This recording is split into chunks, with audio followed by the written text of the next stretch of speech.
It's a blue morning show where the vibes are flowing, so fresh, so low. Everything's about Chelsea, feel like pride. We repping our team, standing side by side. Win or lose, we carry that blue. Cause Chelsea, see Chelsea, it's all true. All them a cheer, them a cheer. Cheer, cheer, cheer, loud, loud, loud, no. All them a cheer, them a cheer. Cheer, cheer, cheer, cheer, loud as the crowd.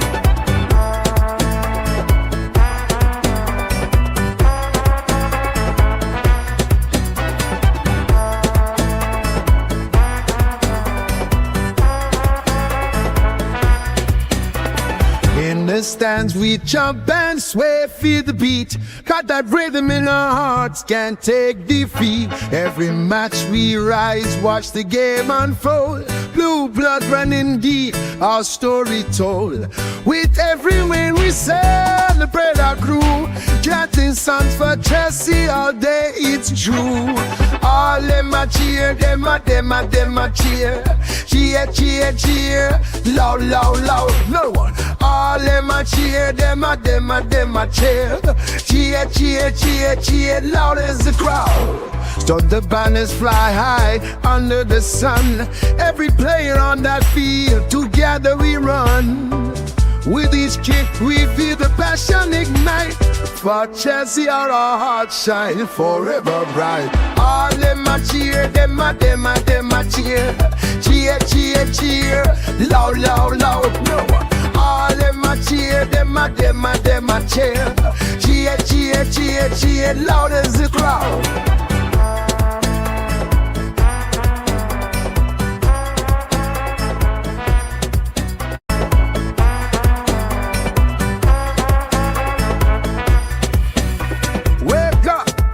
It's a blue morning show where the vibes are flowing, so fresh, so low. Everything's about Chelsea, feel like pride. We repping our team, standing side by side. Win or lose, we carry that blue. Cause Chelsea, see Chelsea, it's all true. All them a cheer, them a cheer. Cheer, cheer, cheer, loud, loud, loud, no. All them a cheer, them a cheer. Cheer, cheer, cheer, cheer, loud as the crowd.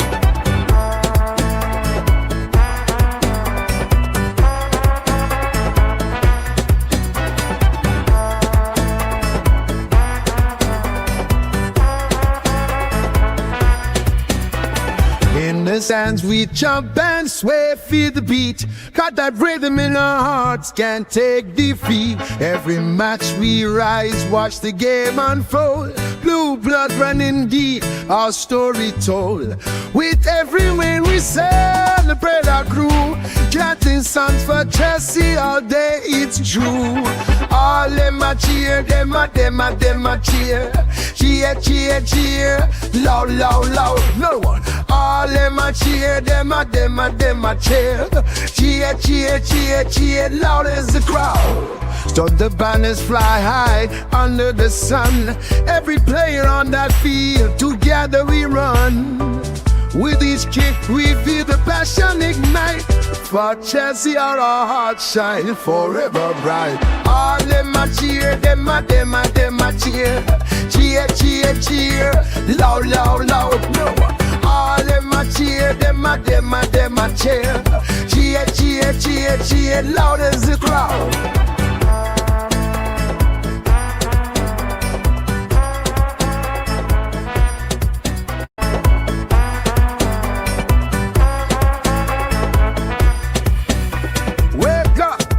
It's a blue morning show where the vibes are flowing, so fresh, so low. Everything's about Chelsea, feel like pride. We repping our team, standing side by side. Win or lose, we carry that blue. Cause Chelsea, see Chelsea, it's all true. All them a cheer, them a cheer.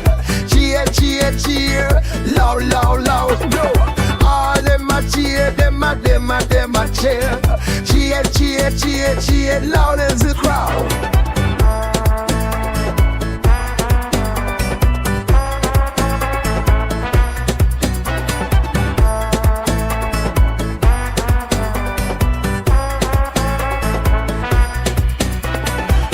the stands we jump and sway, feel the beat. Got that rhythm in our hearts, can't take defeat. Every match we rise, watch the game unfold. Blue blood running deep, our story told.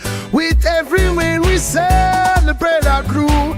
Chanting songs for Chelsea all day, it's true. All them a cheer, them a cheer. Cheer, cheer, cheer, loud, loud, loud, no one. All them a cheer, them a cheer. Cheer, cheer, cheer, cheer, loud as the crowd. Stop the banners fly high under the sun. Every player on that field, together we run. With each kick we feel the passion ignite. For Chelsea our hearts shine forever bright. All them a cheer, them a cheer. Cheer, cheer, cheer, loud, loud, loud, no one. All them a cheer, them a cheer. Cheer, cheer, cheer, cheer, loud as the crowd.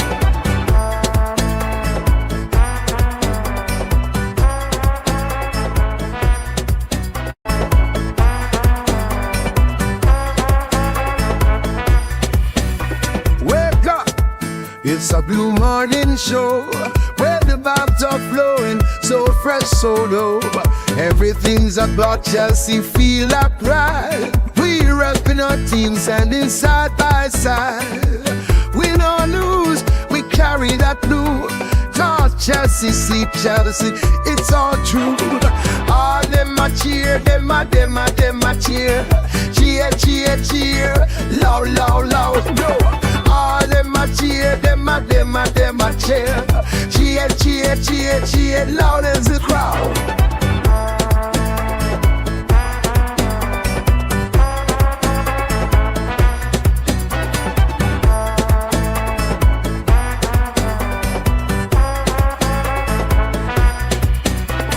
In the stands we jump and sway, feel the beat. Got that rhythm in our hearts, can't take defeat. Every match we rise, watch the game unfold. Blue blood running deep, our story told.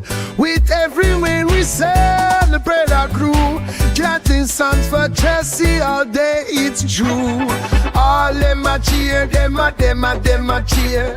Cheer, cheer, cheer, loud, loud, loud, no one. All them a cheer, them a cheer. Cheer, cheer, cheer, cheer, loud as the crowd. Stop the banners fly high under the sun. Every player on that field, together we run. With each kick we feel the passion ignite. For Chelsea our hearts shine forever bright. All them a cheer, them a cheer. Cheer, cheer, cheer, loud, loud, loud, no one. All them a cheer, them a cheer. Cheer, cheer, cheer, cheer, loud as the crowd.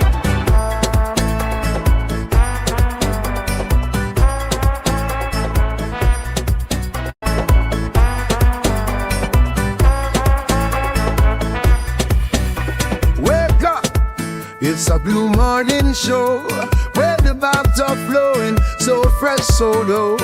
Everything's about Chelsea, feel like pride. We repping our team, standing side by side. Win or lose, we carry that blue. Cause Chelsea, see Chelsea, it's all true. All them a cheer, them a cheer. Cheer, cheer, cheer, loud, loud, loud, no. All them a cheer, them a cheer. Cheer, cheer, cheer, cheer, loud as the crowd.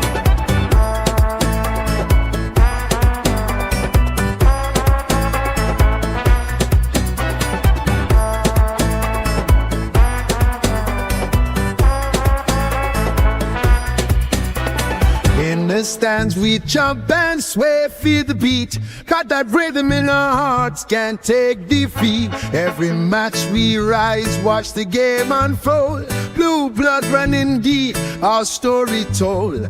With every win we celebrate our crew. Chanting songs for Chelsea all day, it's true. All them a cheer, them a cheer. Cheer, cheer, cheer. Loud, loud, loud. No one. All them a cheer, them a cheer. Cheer, cheer, cheer, cheer. Loud as the crowd. So the banners fly high under the sun. Every player on that field, together we run. With each kick we feel the passion ignite. For Chelsea our hearts shine forever bright. All them a cheer, them a cheer. Cheer, cheer, cheer. Loud, loud, loud. No one. All them a cheer, them a cheer. Cheer, cheer, cheer, cheer. Loud as the crowd.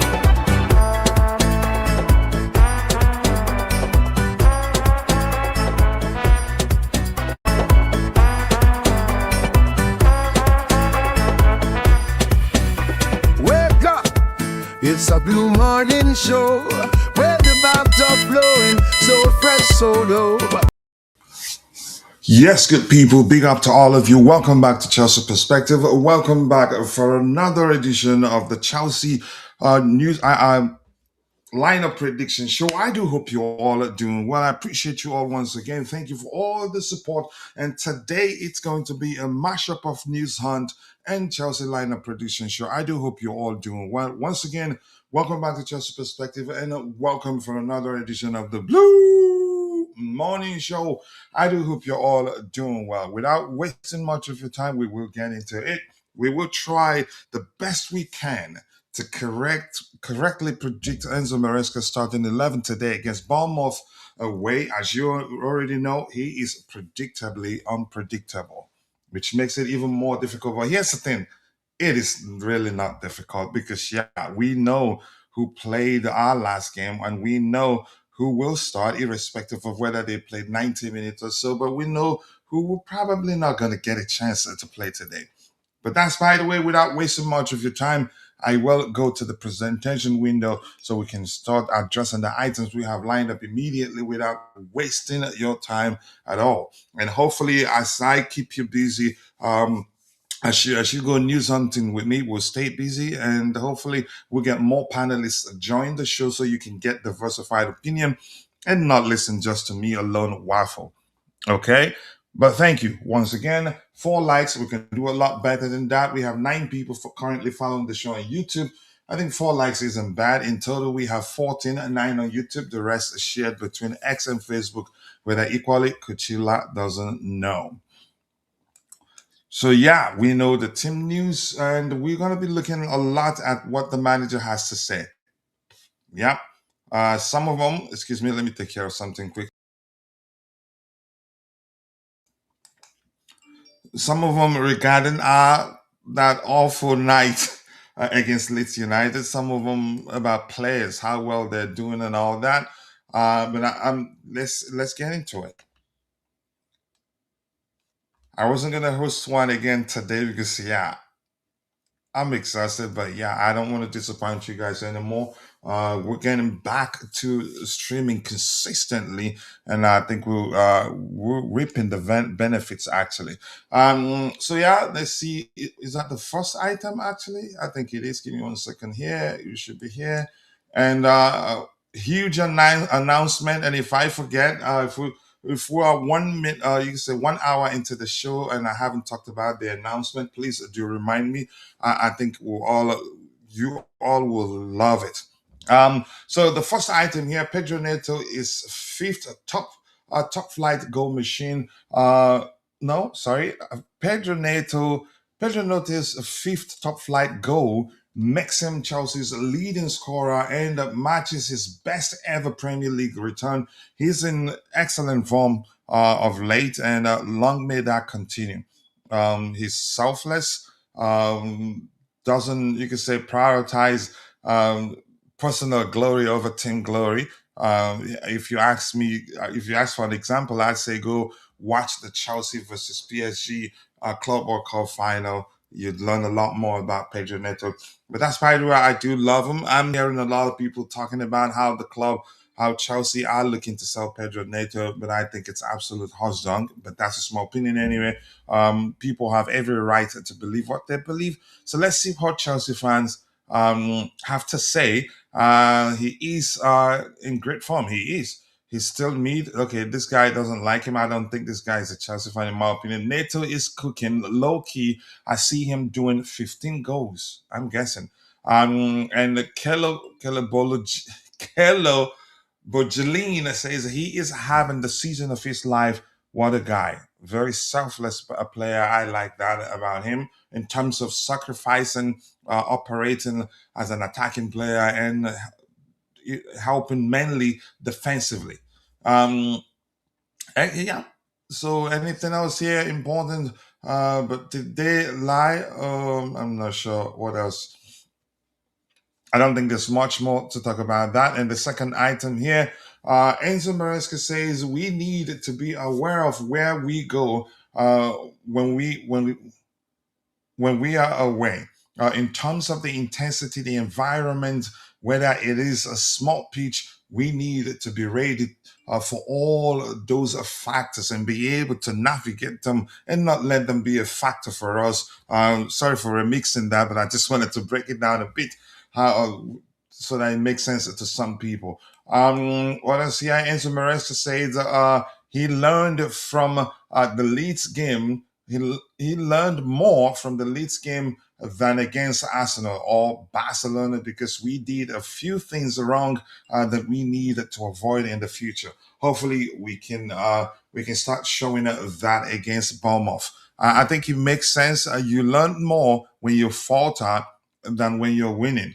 For lack of a more specific term, yeah, that's okay. I think you'd be able to understand. I'm quite sure you understood what what I meant to say. What I mean to say there. Yeah, you learn a lot when you're failing than when you're winning. Yeah. So hopefully we can start. I just like his sincerity. I like how honest he can be. That makes me happy. Doesn't shy away from telling the truth and makes it clear that he himself is still learning. Uh, I mean, we couldn't ask for a better manager, in my opinion. Enzo Maresca on Fofana. Wes is doing well with one game a week.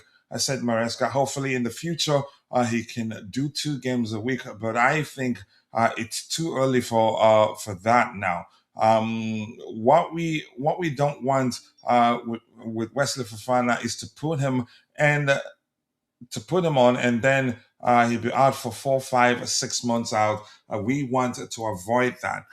Use him sparingly until we're sure that, yeah, he's finally fit and will stay fit and not play just 5 minutes and then get injured and be out for 6 months. Just similar to what Maresca just said that we have on the screen here. And we have Victor Ade Nusa. Nice to see you. He says he always learn when he gets exposed.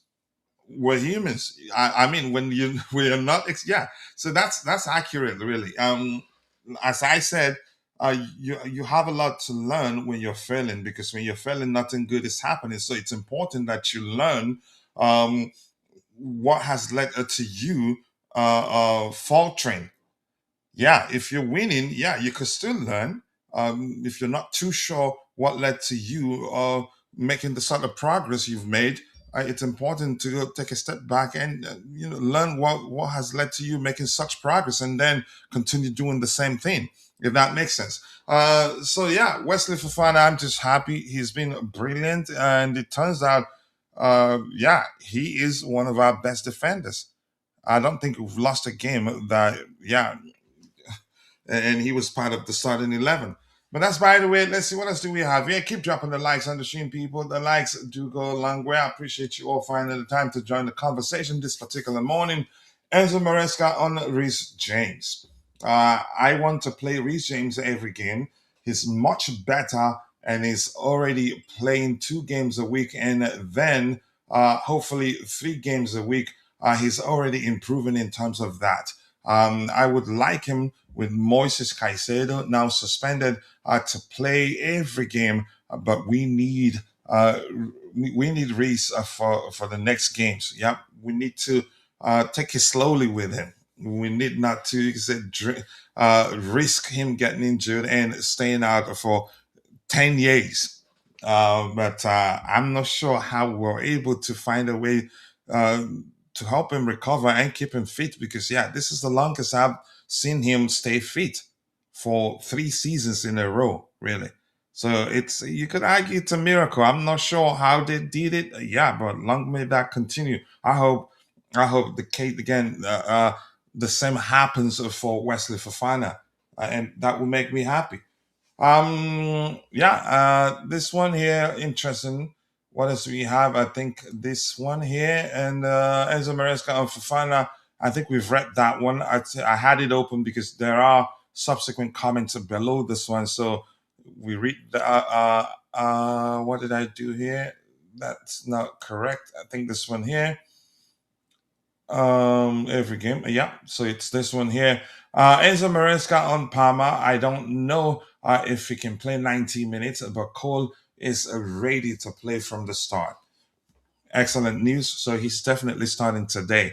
I hope by the time we take him off, would be 4 goals up, or at least 2 goals up. I think that will go a long way for us. But I'd rather him start than come off the bench, really.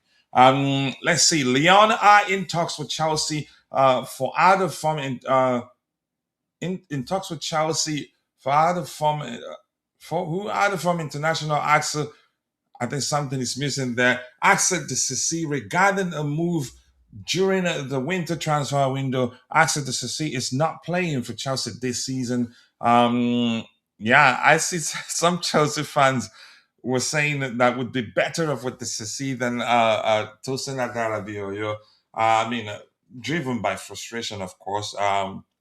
But I think Maresca will almost always choose Tosin over Axel de Sissi because he's you could say better on the ball than the Sissi. Yeah, but that's by the way. Anything else here? That's a conversation. I'm not sure what Emmanuel Emara did that led to Strasbourg suspending him. But when I saw it, I was like, yeah, proper Chelsea, of course. But that's by the way. I think I did see something to suggest he said something that technically you could interpret as him belittling Strasbourg or maybe not rating Strasbourg. Um, Alan Shearer predicts Bournemouth versus Chelsea, and he says that this is a tough one. Bournemouth have slipped up and haven't been great for a while. I am going to go Chelsea away win, despite what I saw in midweek against Leeds United. I mean, it's easy to see. You could say to I mean, it's sensible to say that Chelsea are definitely going to win this one because, yeah, the manager rotated and the inferior 11 played against Leeds United, and now the big boys will be back in the lineup from the start. So yeah, it's a sensible prediction to say yeah that Chelsea are definitely winning this one. Yeah, which is a good thing. And the wise says it looks like Enzo Maresca is focused on Champions League. Um, I mean, as much as I'd say to a certain measure, it does make sense to say that yeah, that's the case because yeah, you could argue, but still, the Arsenal game we played our strongest 11 on the day, and that was just a few days after playing Barcelona. So that actually no, that actually makes it difficult for me to believe that he's prioritizing the Champions League over the Premier League. Yeah, if that was the case, then you could have gone for or the inferior 11 on that day, but he didn't. But that's by the way. Keep dropping the likes on the stream, people. The likes do go a long way. 7 likes, we can do a lot better than that. So let's see. Andoni Iriola. How do you pronounce his last name? But let's just go with Andoni, Bournemouth's manager. He says Enzo is rotating the team and keeping all the players alive. Also, they changed quite a lot. The team the other day against Leeds United. So I expect a lot of the normal starters that had a rest to start against us. So it means it's going to be like their best 11.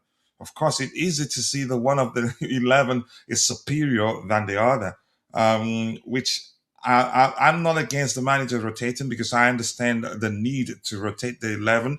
You don't want to, you can say, keep playing the perceived maybe strongest 11, and in the process burn out some of our best players, and yeah, for a short term gain, and then in the long run suffer a lot.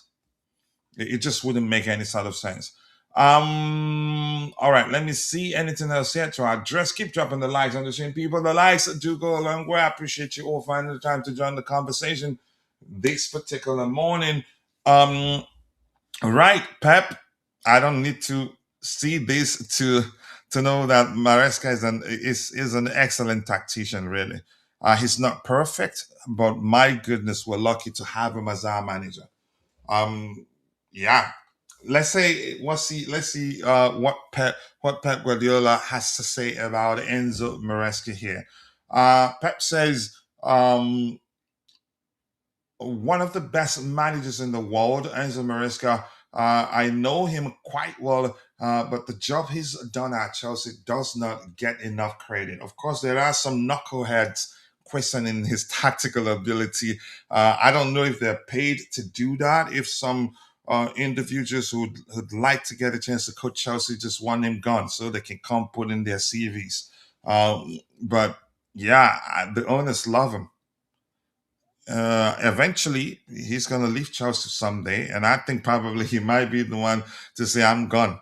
If he gets, you could say, an opportunity he sees as a much better opportunity than being at Chelsea, I think he'd take it. Not right now, though. But let's see. Yeah, he says winning the Club World Cup, Conference League qualification for the Champions League in a huge in a league that is so tough with a young team, it is exceptional. And he rotated, and look what happened. Yeah, a lot of rotation, a lot of people. I know a friend of mine who's a content creator. I didn't just want to bring out receipts. Who was certain that we were going to lose the Conference League final. Some were certain we were not going to make it into the final of the Club World Cup, not even the quarterfinals, let alone the semifinals or the finals, because, yeah, we lost one of the games in the group stages. One of our games, yeah. But I didn't give up on the man because I could see what he was doing. That he knows exactly what he's doing. Yeah, that's not easy. You're able to win games, and after you lose, it only happens in this league, in this country. It can happen. No team. Listen, that's why it's football. There's no way you never you could say at some point you'd lose games. The question is how you lose and whether you're able to recover from it or whether you're able to learn from the loss. But Maresca has proven to be a very smart manager, and I like how honest he can be when he speaks about his mistakes. And yeah, I don't think we don't know how we all know how blessed we are to have him as our manager. That's, by the way, what else do we have here? I agree with this. Some fans forget the nightmare we had with Potter, Lampard, and Pochettino, bottom half of the table. Yet they don't know. And some were questioning his, you say, at the time, arguing that he's one trick pony because we lost a few games at the time. And I could not believe what I was hearing. Yeah, I could not believe what I was hearing at the time. The argument was that, yeah, he doesn't know how to play differently. He knows how to play differently, and he can be very pragmatic. If need be, it doesn't for him. It doesn't have to be pretty all the time, and he's very good at studying the opposition and learning about their weaknesses, and he's good at exploiting them. Yeah, this man is not a one trick pony. And I'm going to keep saying it because I think some people still do argue that he is. The basics of his approach remain the same. But there are things almost always, again, the opposition defines how we play on a given day. And one of the basics of this approach being one player having a free role, which the basics of the primary responsibility of that player in question. Sorry, I can't speak this morning. Almost always to pop up at places when we have the ball, to complete the triangles and show that we have numerical advantage over the opposition. Sam, that individual also, he has a lot of work to do when off the ball, crowding whatever area the ball is at any given time to outnumber the opposition. And I'm guessing you already know the player in question, Malo Gusto. He's mastered that more than any other player at Chelsea, even better than Kukurea, in my opinion. But they both can do that effectively. So a good one here to hear from Pep himself. Reece James has been voted Player of the Month for November by Chelsea fans, and I'm guessing probably that performance against Arsenal in the midfield. To be clear, by the way, even though majority of Chelsea fans, because at the time we were losing games, they hated the fact that the manager played him in the midfield. And then he went on international assignment, played as a right back and scored a goal. And yeah, the argument accelerated to a much higher level that the manager should stop playing him in the midfield, blah, blah, blah. The man knew exactly what he was doing. And you could argue, had he been utilizing James as a traditional right back, chances are he'd be out. He'd be out now, and we're not going to be sure how soon he'd become fit again. So stop questioning the man. Give him his flowers. I mean, by now, if you don't see how good of a manager he is, I'm not sure what else to tell you. Right, I'm happy for James, honestly. Let's see, a lot of stuff to read, and that keeps me busy. Hopefully I get another person on the panel so you can get diversified opinion. Reece James on Palmer's return. He's an amazing player and an amazing person as well. He's quite reserved, but he has a funny side to him as well. He's had a decent period of time sidelined now, and we're happy to have him back. A very, very important player.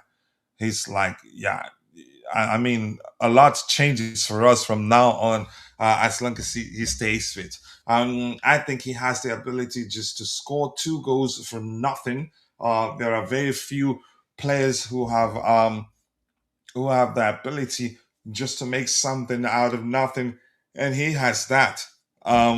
Here's the something I did say when Enzo Maresca took over. He might not score a lot of goals, but he's going to still score some special, important goals for us because he's a big game player.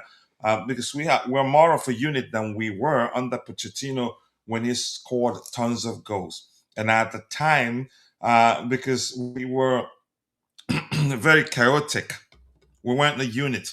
So there were a lot of hero moments at the time. And yeah, he you could say he took them. He took those opportunities. And I think even he, if you ask him, he'd tell you, yeah, it's not gonna be the same because we're more of a unit than we were at the time. If anything, he's gonna get a lot more assists than goals. But whichever one he ends up getting more of, I'm happy. I'm just happy he's back. He's a special player. Yeah, makes us much better. And we were forced to learn to play without him. But I never thought at any time that yeah that we that would be that would struggle too much without him, because yeah, I learned that during the Club World Cup. He wasn't at his best until that final, you could argue. But that's by the way. Let's see. Ty, up big to you. I appreciate you finding time to join the conversation. I do hope you're doing well. So thank you there. Anything else interesting? No news. Not so much news, but a lot of commentaries from pundits, former players alike, and also footballers themselves. Reece James says, I feel very strong at the moment. Playing consistently helps a lot. Start and stop with the injuries. It's hard to find rhythm. Good form and good performances come from consistency and being available week in, week out. More importantly, Yeah, everything he said, again, before that latter part of that paragraph that reads, and being available week in, week out, more importantly. Yeah, because you're not going to play except if you're available. Um, let's see what else we have here. I am finally stringing a decent period together. I wouldn't say there's much difference in what I am doing now. I just think I understand my body a lot better now than maybe 2 years ago. That's an excellent point. Yeah. Let's see. Jay's in the house. Jay, big up to you, and thank you for finding the time to join the conversation. If you're in the chat, let me know if you're looking forward to this one. I am not that concerned because the manager fielded the inferior 11 against Leeds United, so definitely we're going to see the superior 11 today against Bournemouth. There's no two ways about it, no walk around. So definitely we're going to see a much more strong 11 today. Ty says I was gathering my thoughts, so I would say this: Maresca can be his own worst enemy in a bad way. Sometimes he can overthink things, but he has proven that he learns from his mistakes. More importantly, and I think overthinking is something that every smart person does. Yeah, overthinking, it can happen in different forms. Oh yeah, there's something. Overthinking is the, you can say, once again, something every smart person does, and I've always been concerned of him overthinking things too. Yeah. But let's see. And Reece James says, I don't really have a preference.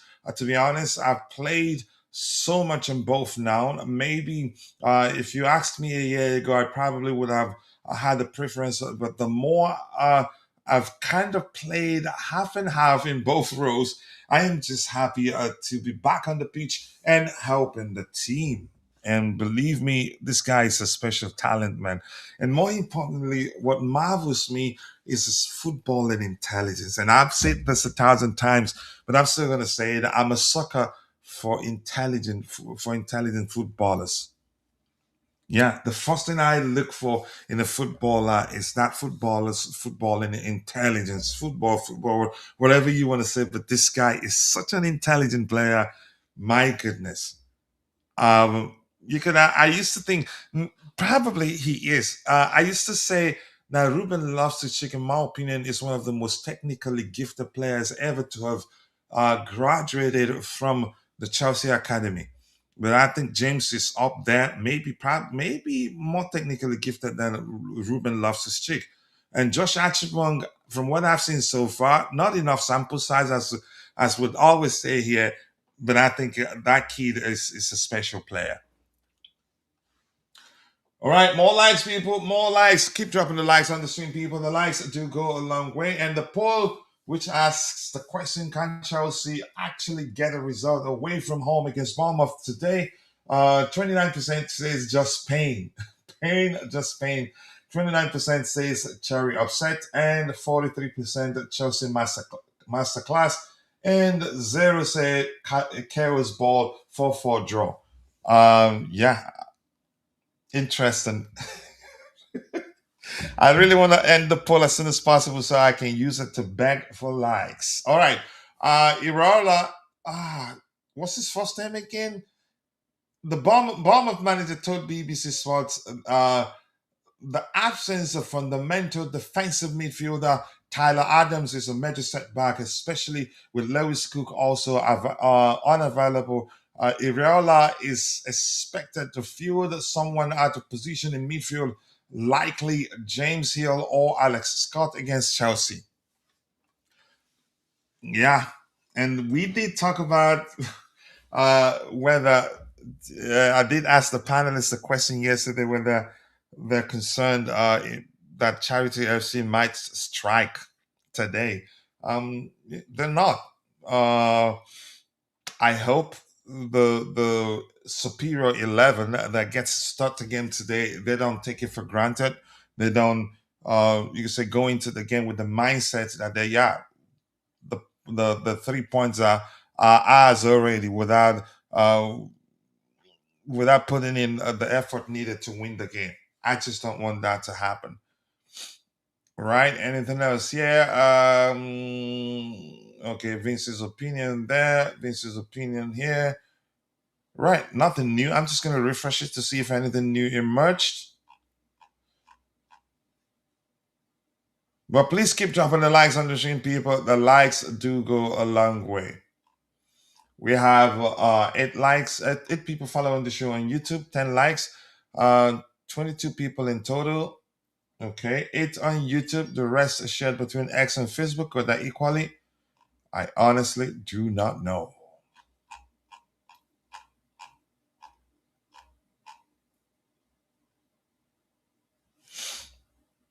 Jay, I'm quite sure you've heard me say this before. 1 second. Just quick look at Ty said something that I thought it was the same thing I've read up for. Just says they are missing a few of their midfielders. Good for us. I don't like it. I don't like it when the opposition, you say, when they're depleted. But in this case, yeah, I don't think it'd be accurate to say they're depleted. They're missing a few important players, 1 or 2 important players. Most importantly, Tyler Adams. But I just want to say I don't like it. I don't. It makes I don't like it when we start saying that, yeah, the opposition is missing one player, or they are 1 important or 2 important players. I don't like it. I want them uh, again in um, in full strength. Yeah, I don't want to play against depleted team, and I think if anything, the one thing that's you could say that's that I've learned from this crop of players is that, yeah, the higher the occasion, the more confident I feel. I'm usually not concerned if we're playing a tough side. I'm only concerned when we're playing a bottom table team, or a team that you could say that hasn't lost a game, that hasn't won a game in 999 attempts. Yeah, I get concerned that if we are the 1,000 team they'd face, that, yeah, it's going to be a more difficult game than us playing Real Madrid. So I, I really don't like it. I want all their players available for selection. That's how I see it. All right, let's see. Then it's a new emerge as, yeah, 58 Pedro Neto. Yeah, addressed that.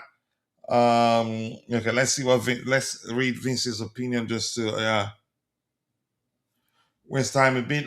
This is my preferred 11 to face Bournemouth today, starting Palmer from the bench, possibly sub him on at halftime or 5 to 10 minutes into the second half. Protect him from first half's intensity. I'd rather him start, do some damage against the opposition, and then take him off. Yeah, have the opposition chasing the game. Uh, yeah, because I'm quite sure if he's on the pitch, they'd be seriously concerned. Thoughts on how Tosin might take Maresca's critical comment about him in press conference. I mean, who was that? I think it was Nante that said that you can say he's a mature guy. He's not that sort of individual that such comment will weigh down or maybe affect his emotions. I'm not sure how he'd see it. I don't know him personally, but yeah, if he can't handle criticism, then given his experience, he shouldn't be at Chelsea. I think eventually he'd get to play a lot more games for us before January. I'm not sure when he's going to leave Chelsea. Chances are he'd pick up form again, and would see him put in the sort of performances he showed last season. He was brilliant, last ditch tackles. He's an excellent box defender, and I know you know that. So I'm not sure how he's gonna take it. Um, Maybe you can say he's mentally strong enough for that not to be an issue for him. And if you don't mind, what did Maresca say exactly? Because, yeah, I'm not sure what you're referencing, but Maresca's critical comment about him. shows, yeah, he said something that some people might not take lightly or might get, you could say, bent, might all get bent all out of shape because, yeah, the manager said something critical about them. But chances are he's mentally strong, but he doesn't come across as an individual who's mentally strong. Because from my opinion, I think the fans being, you could say, calling him out does seem like it has affected his, you could say, his performances too. Not just the fact that, yeah, he's struggled since returning from that injury. So, but yeah, anything. So once again, this is more like a build-up show and also lineup prediction exercise. I'm not going to start it alone. Let me see. Does the application work actually? Ah, my gosh. Let me do this. Give me a second here. Okay, and by the way, we've been streaming for 4 to 6 minutes. After 1 hour, huge announcement. I think the community will love it. Something special. Will be introduced, in a few days or maybe in a week's time. Something special for the community to have a lot of fun with.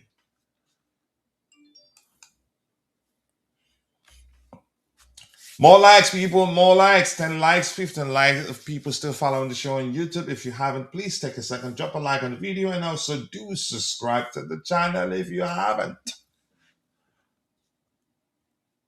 All right, this guy here is the guy I'm looking for here. Give me a second.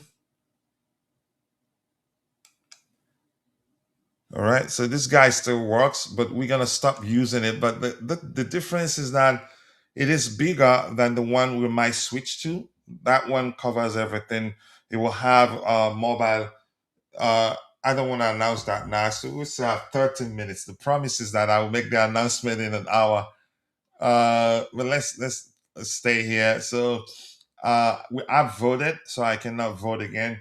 But out of 67,400 467 votes, 57% of the participants believe that Chelsea will beat Bournemouth. That Bournemouth will lose at home to Chelsea. 15% thinks Bournemouth will beat Chelsea, and 28% thinks it will end in a draw. And going by what numbers say, numbers suggest that, yeah, definitely a Chelsea win. Same thing, remember how numbers suggest, yeah, we're definitely beating Leeds United. And I told people, listen, you just cannot script football. The game is played over 90 minutes plus added time. But numbers will only give you a good idea with regards to what the most likely outcome would be, but not definitely. Yeah, it's not constant. It's fluid.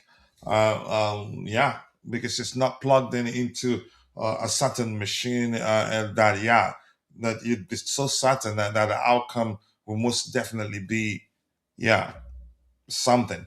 Let's see. Okay, top scorer for Chelsea, 5 goals. Top scorer for Bournemouth, Semenyo, excellent player, the Ghanaian international. All right. 6 goals. Pedro Neto, 5 goals. They're both rated in the equal measure, 7.37. Expected goals, he has a lot more expected goals than Pedro Neto, 4.95. Pedro Neto, 2.74. You could argue down to how Maresca utilizes Pedro Neto, because every time we face a top opponent, Pedro, he's usually charged to do a lot defensively, and he might not like. I don't know whether he. I wouldn't say he likes it, but you could say he does it without. He accepts the responsibility without complaining. Whether he doesn't like it or not, I don't know because I haven't asked him whether he liked being charged with the responsibility of putting in defensive work more than being in the final thought and trying to get goals or create goals. Heston, I'm going to tell you this: numbers, NBM travel numbers suggest that Chelsea will win.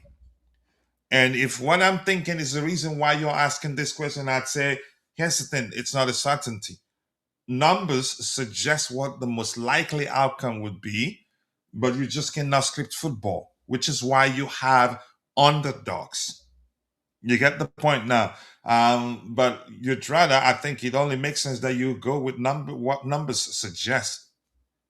So we'll get to that in a bit. Let's see. Keep dropping. I'm not going to highlight the next comment. And I see if I knew that was the reason why you were asking that question. And I said, which was why I said, okay, if what I'm thinking is the reason you're asking that, but you just cannot script football, honestly. So be careful. Do that responsibly. So let's see. We're gonna have a lot of fun here. So they think, I think probably they will know the lineup. I think they will. They think, yeah, Sanchez definitely. Yeah, duh. Do we need Einstein to tell us that Sanchez starts between the stick? I think it would take him being ill or getting injured before any of our current goalkeepers start over him.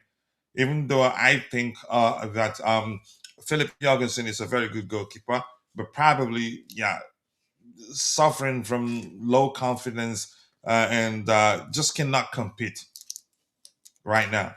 But despite the way they say they believe Sanchez starts between the sticks, duh.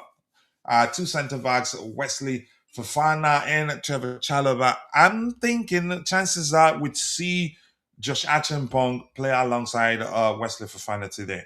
I think we could. We may see that.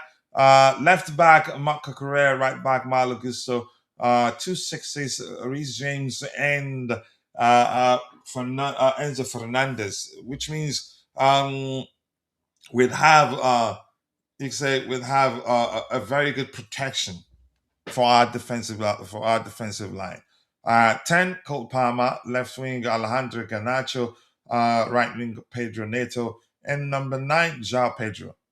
I think, yeah, I think this is the exact 11 we'd see today.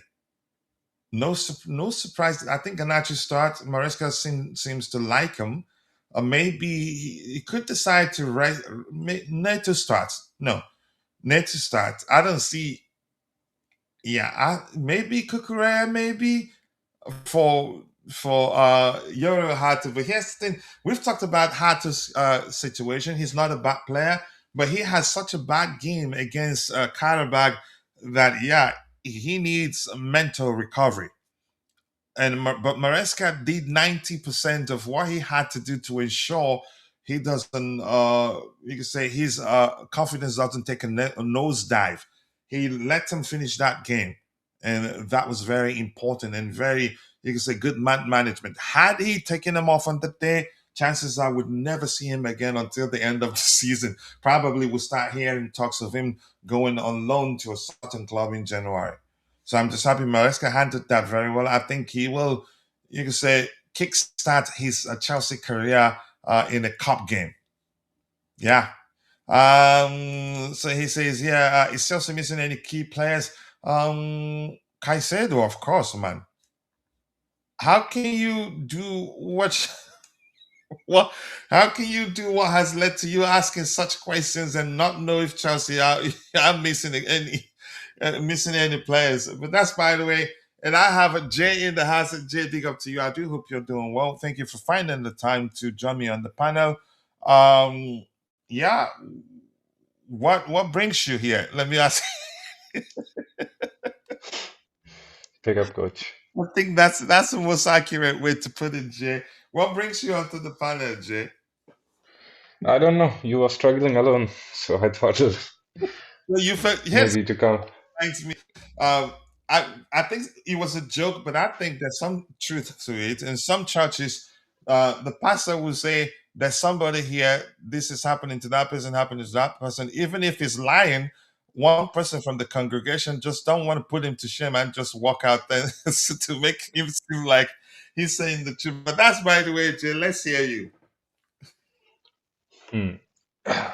Look, excited for the match as I'm always am. Uh, it will be important, to recover and some kind of redemption from what we saw against Leeds. So, kind of similar game in a lot of aspects, if you ask me. Hopefully, the result is not the same, but other than that, it looks quite similar to me. And I think it will be a little bit more tougher on paper, if you ask me, from the Leeds Mm. game. That is obvious. That record that Leeds have, I think they were on a streak of losing 4 or 5 matches before Chelsea, and they got the W against us. Yeah, Looking Charity at FC. Bournemouth, it's a similar case. They are winless and have 5 defeats in a row coming to Chelsea. So in that way, the enthusiasm, the requirement, the pressure on the manager of Bournemouth, I think it will be a similar instance. And looking at the result of the Leeds match, I think they will be charged up to get something similar to that. But the good thing for us is that our core 11 and core players will be back, which is a I big, mean, big factor. I think that the will be the superior difference. 11 definitely, but because yeah, Yeah. the inferior 11 played against Leeds United. Yeah, so that will be a big factor for me. I think our defense will be much, much more resolute, and I think even in the Leeds game, as much bad as we were, there was still chance for us to come back, maybe a draw at least. But we fluffed it. Before Tosin messed up, we were like the defense was not helping the attackers at all. The attackers, even Palmer, when he came on the pitch, he created a beautiful chance, was very close to getting that second goal. And I think we were on the upward trajectory, momentum wise, before we considered that third goal, and that was it. You're not coming back from that.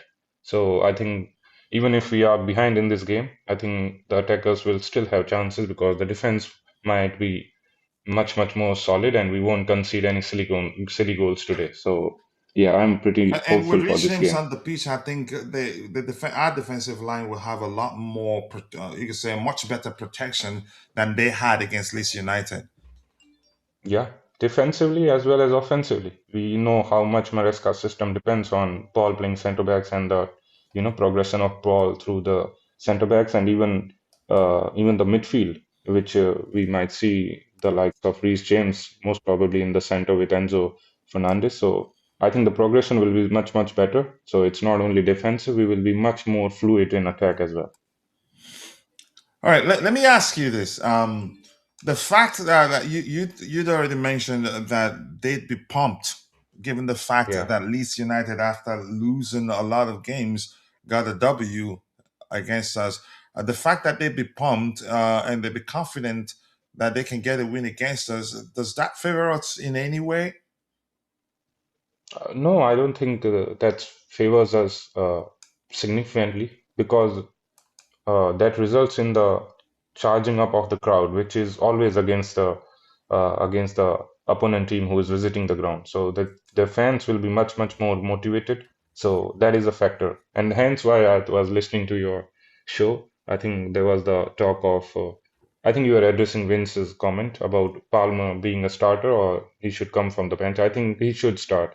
They The should start, factor yeah. being that, that I think we don't know when he comes from the bench, it could be a similar situation like the Leeds one. The crowd will be fully charged. They might have a 1 goal advantage, and then for any player, even if it's the genius of Cole Palmer, it will be much much tougher to come on and contribute and change the scenario of the match. So I will probably want him to start and set the right tone. And as you mentioned, then we can have our Yeah, changes to solidify the match. because the truth remains, if we have them chasing the game, even you say taking a farmer wouldn't matter that much because yeah, they'd be a lot more open than usual. Yeah.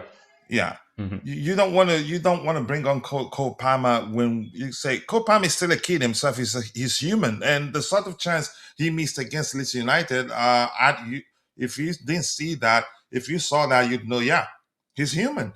So you don't Yeah. want him come in. You can say be introduced after if we're chasing the game. Then Hmm. he'd be playing with added pressure. Yeah, right. I personally take the aggression of the crowd, the intensity of the crowd, I think very much seriously. I think that kind of shift the match very, very fluently. That's a big factor for me.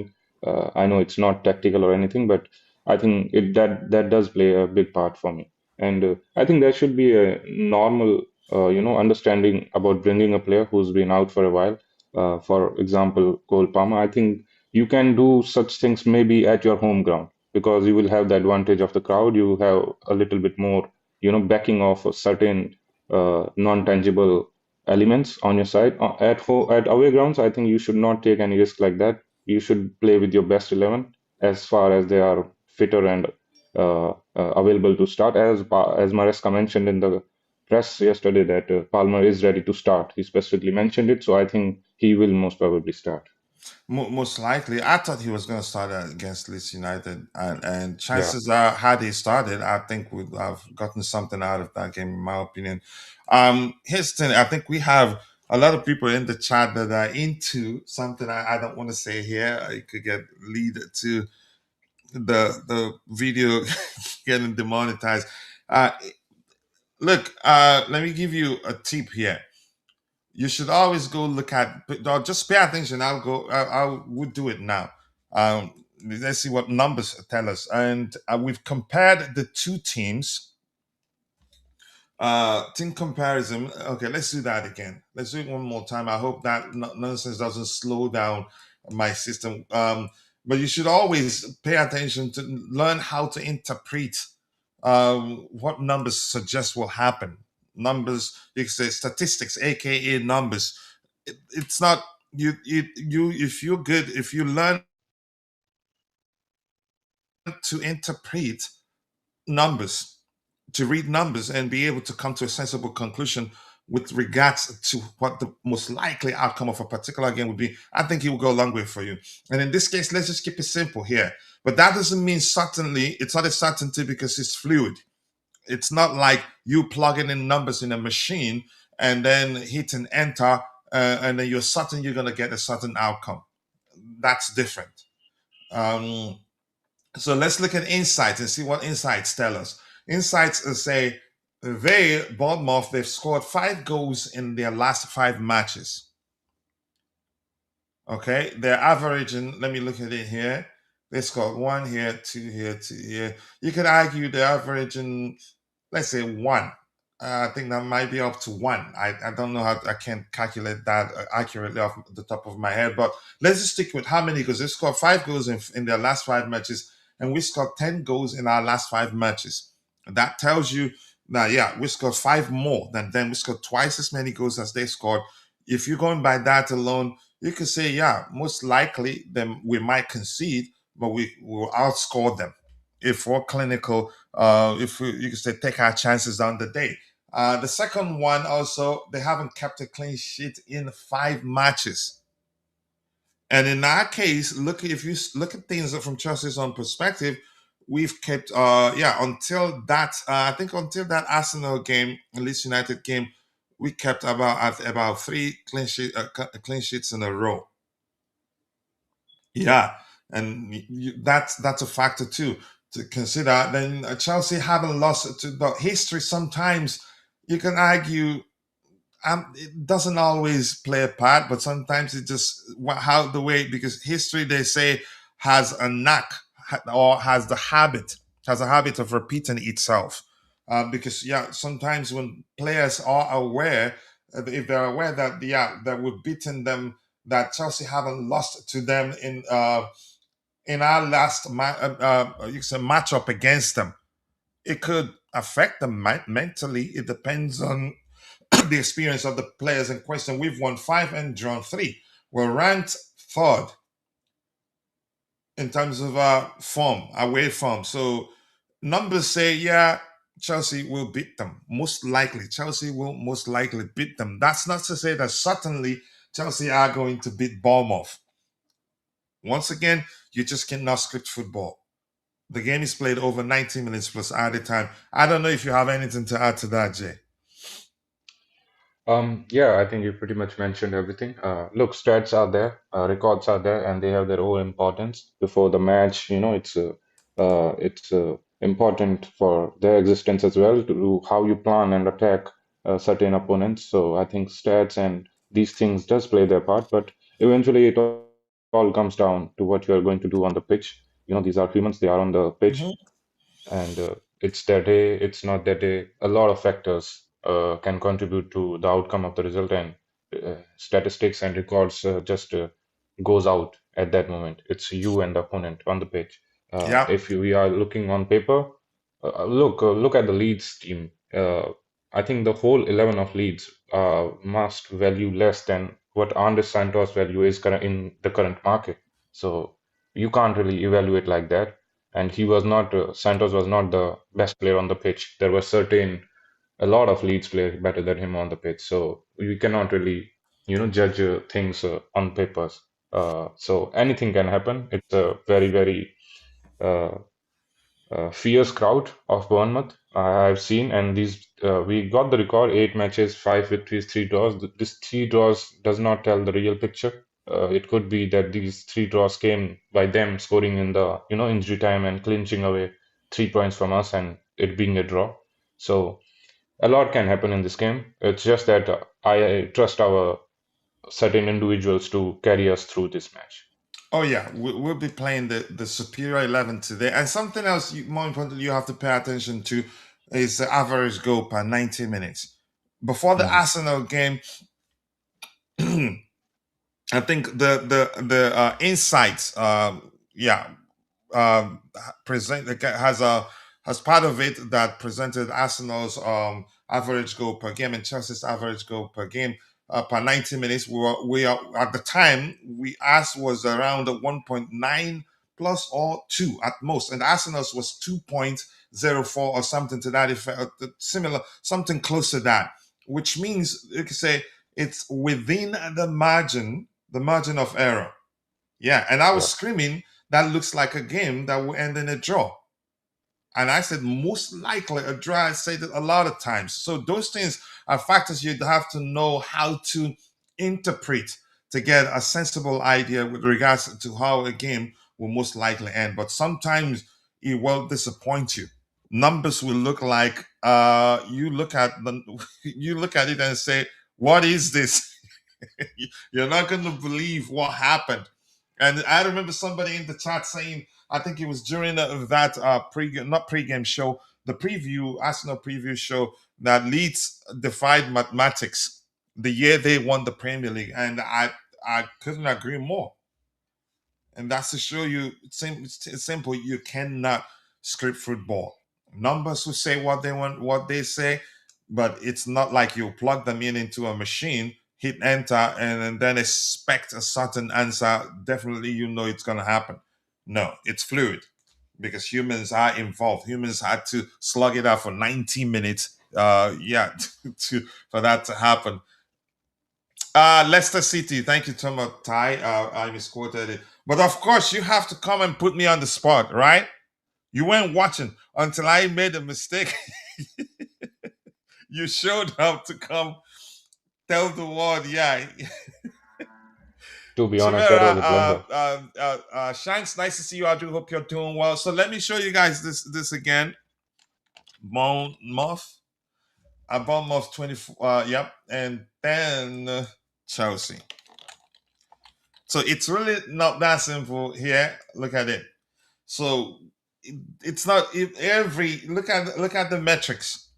Chelsea red, Bournemouth blue. Look at the metrics there. We practically enveloped them. The only aspect, the only metric where they're a lot better than us is pressing, which is uh, a factor you should pay attention to. But Fofana, good on the ball. I learned the hard way. Chalobah doesn't take too much risk. He keeps it as simple as possible. And I actually trust him more than any of our defenders not to make mistakes in terms of trying to pass the ball and then end up, you can say, orchestrating a half-baked pass and our opponent gets it. Or you can pressure him into making such mistakes because he simplifies it. He simplifies his application on the pitch on whenever he's on the ball. So, but I don't want Bad Yashile on the pitch today. I liked him a lot before, but yeah, I've observed something that got me concerned. Half baked passes that you'd have to the person he intends to pass the ball to, you'd have if you're the one, you'd have to put in a lot of work to get you you'd have to meet the ball halfway. I get it.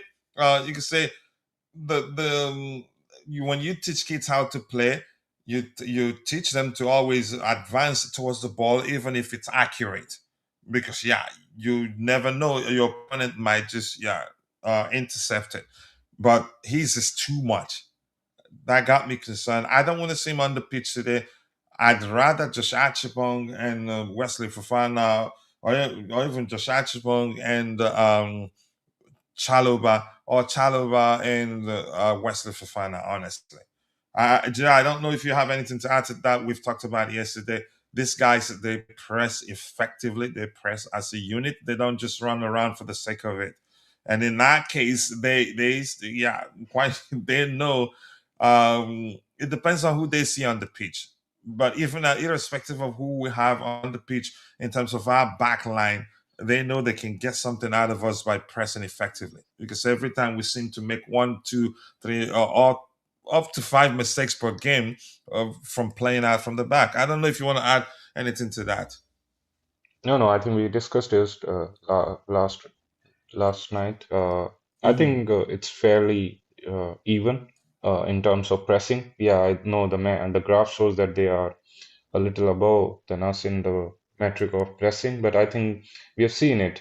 The matches in which we have often, shown the world that how good we are. In all those matches, the one thing that I've witnessed is that our pressing is so good. We press the teams in their own half. We press them so hard, even out of position. The ball is not being taken by them We for a couldn't do longer that period of time. effectively against Leeds, though, but go ahead.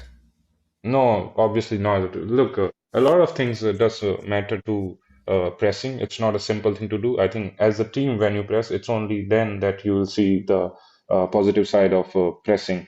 And we made certain changes, quite a few changes, and Plus, for even that you those that need were on the synchronization, you even. need chemistry with players, Mhm, you need mhm. relationship with player, and that was not there. So you can't press them. If one player is pressing, the other one is not pressing, then you are leaving your position behind. You will find players running behind, and you will expose the backline, which happened to us quite a lot in that Leeds match. So I think similar players who have built a relationship on the pitch, who knows their, direct and indirect approaches on the ball. I think all those factors does matter a lot, and I think we will press them too. And I think if they press us, which they are good at, I think they will. There will be certain instances where they will leave spaces, where they will leave their positions behind, in which we can counter them, and that can actually be an avenue for us to attack them. So I'm looking forward to it. And you could argue after playing, yeah, I think it'd be correct to say high octane football. You say within the span of a few days before that Leeds Mm. game, that also didn't help. That's also a factor to consider when discussing why we didn't play like our usual selves on that day. I think that's a factor too.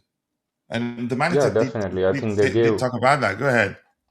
Yeah, no, I think you're right. The Arsenal match does took a lot from our players, even the ones who did start or didn't start. I think as a whole, that was a very, very tiring match, and that took a lot from the players, and hence why we saw that energy-wise, the players were not up to the levels against Leeds. It wasn't. It wasn't. Yeah.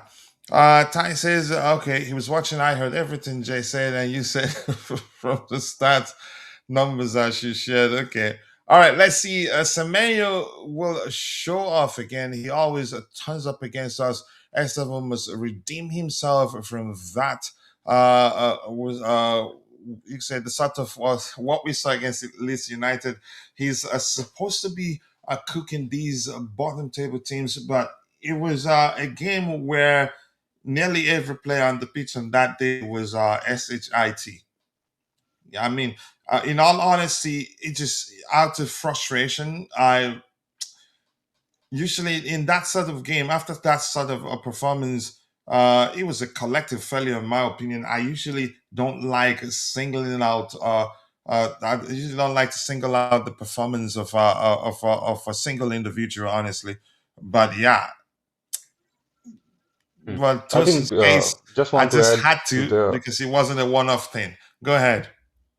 Just want to add to the Estavo thing. I see a little people criticizing him on X as well.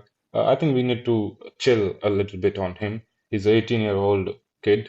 He's coming to the toughest league, in Europe.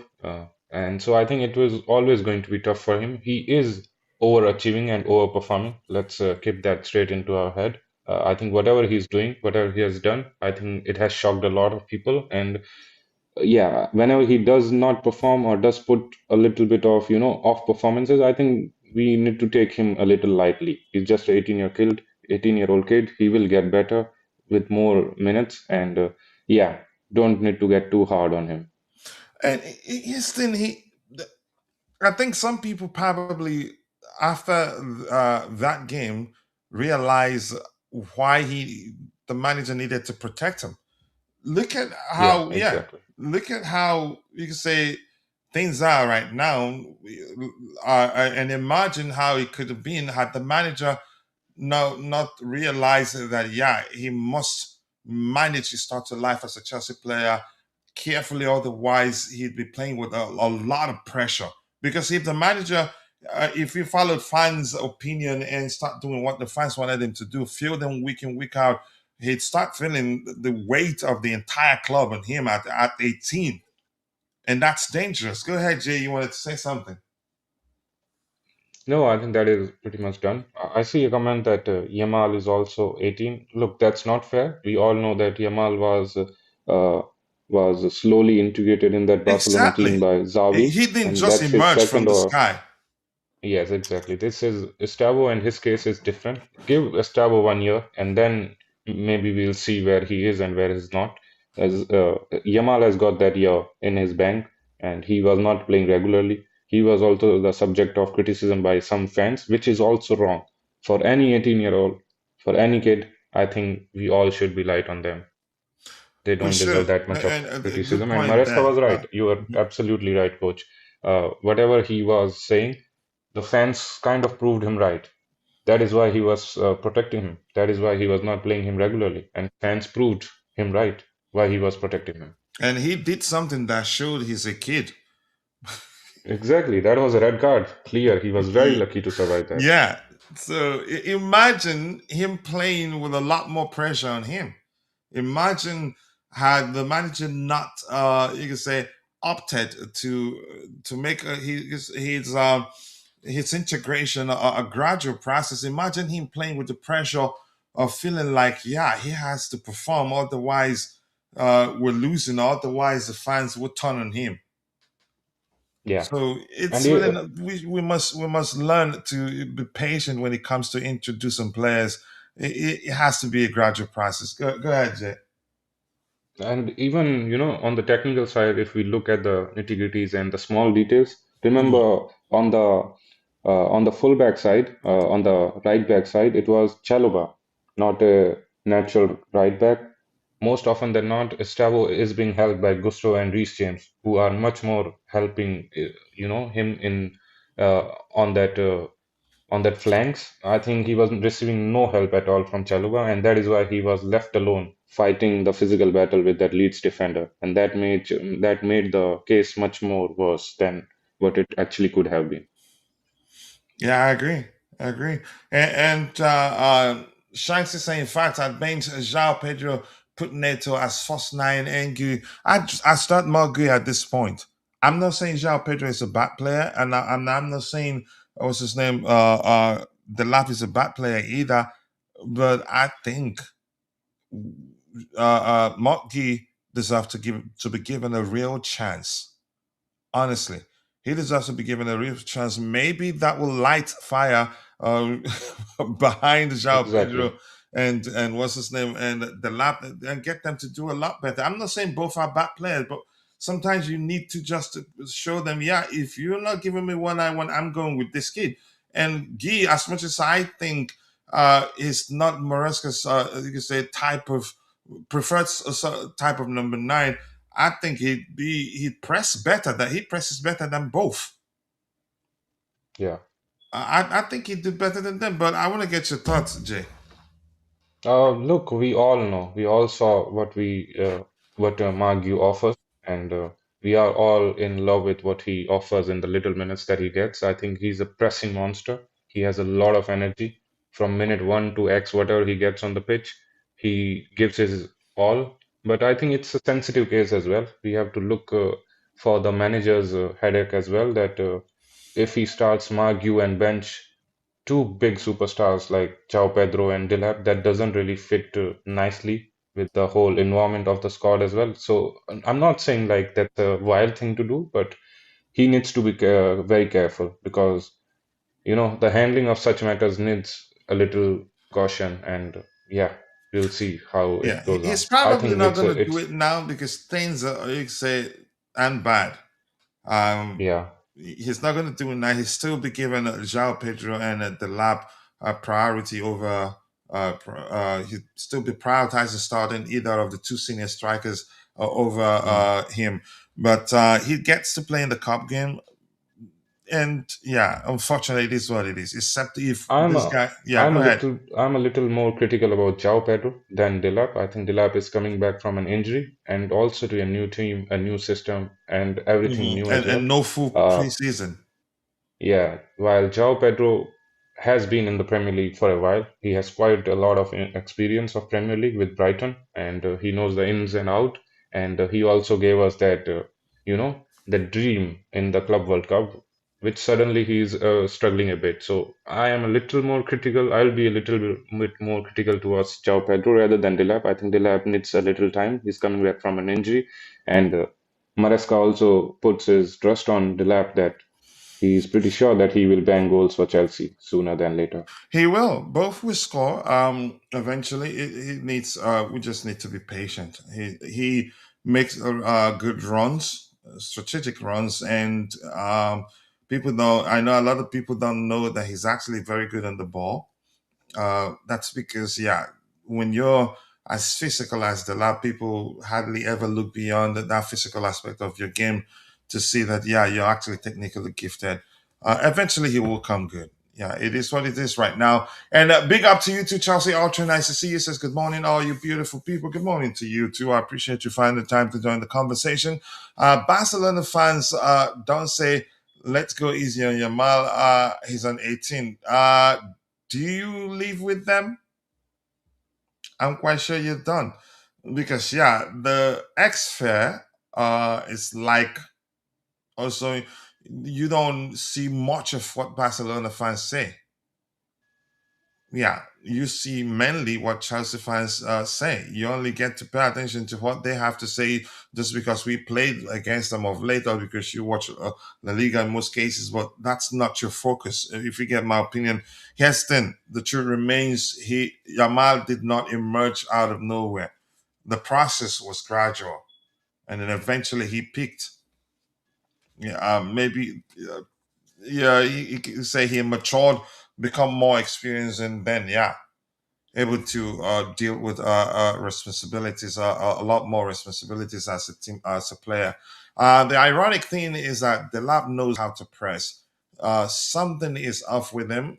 I mean, was out for a while. Yeah, I think he's worried to press as he did earlier in the season because that is one way, one of the reasons why. Yeah, one way one of the reasons why he got injured. That may well be it. But I think it's fine. People will eventually look back, at some point, look back and say, "Yeah, sorry, I think I didn't rate you."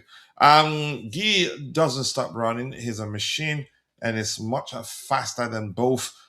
It's just Maresca who doesn't rate him. Do I think he doesn't rate him? I think he rates him. I think he rates him, but that his thing, profile wise, he's not. Um, Maresca's he's a type of number nine, ideal number nine maybe, because of yeah his ability on the ball, off the ball. Ooh, he's excellent. He can press. He alone can press defenders and goalkeeper into making a mistake. By the way, Maresca shamelessly a true Tosin under the bus in that presser. I did ask you what Maresca said actually that you referenced because I didn't see that. Here's the thing: if Tosin cannot deal with it, then yeah, he shouldn't actually be in that dressing room. but I want to hear what he said actually. And Chelsea actually said to me, both João Pedro and the lab look lazy and uninterested. I just cannot work with them. I think both will come good. Something is a bit off, like Ty said. What it is, I don't know right now. But in the lab's defense, yeah, he was out injured. And this is still more like his preseason, in my opinion. Just like I said, the few games, you can say something I said about Gittins, and yeah, and he's becoming better and better. But Jay, what did Maresca say exactly that everybody's talking about? Um, I think he was asked in the press about something related to experience and experienced players, to which he replied that whenever we wins, there's no question about experience, but whenever we gets a defeat, there is everything is all about experience. And then he continued the same answer with saying that we who was the most experienced player on the pitch today, sarcastically. And he himself answered it was Tosin. And then he said, how did he play? So that is indirectly saying that he was the worst player despite being the most experienced one. Hmm. Yeah, which is So that is again, kind of yeah. Go ahead. so that is kind of publicly, saying that his choice was wrong, and Tosin actually did perform really bad despite being having so much experience about the Premier League and also being 28. So yeah, publicly kind of criticize him. That's the matter. That's actually nothing. I think we did discuss that yesterday. So for Yeah, me, and listen, the reason I was so annoyed too is that he's experienced enough to know that putting the ball forward a very good option on that day. yeah, You know, um, it is what it is. I hope he comes back from it. We're gonna need him, given yeah. Look, he. I'm happy. Whatever that means, that clearly tells me that Tosin is not going to start for us anytime sooner. So it's It a doesn't win-win. look like it because it's not. That wasn't a one-off thing. Yeah, That added to the, you say, list of times that, yeah, he's made mistakes leading to us conceding goals. Listen to the Fuel interview. He said everyone was crap, not just Tosin. People are just looking at the quotes on Twitter. Yes, then the truth remains because Tosin, he's the most mentioned. So I go look at everything. Nearly everyone, you can say Tosin was the most talked about. He was the most talked about after that game. yeah.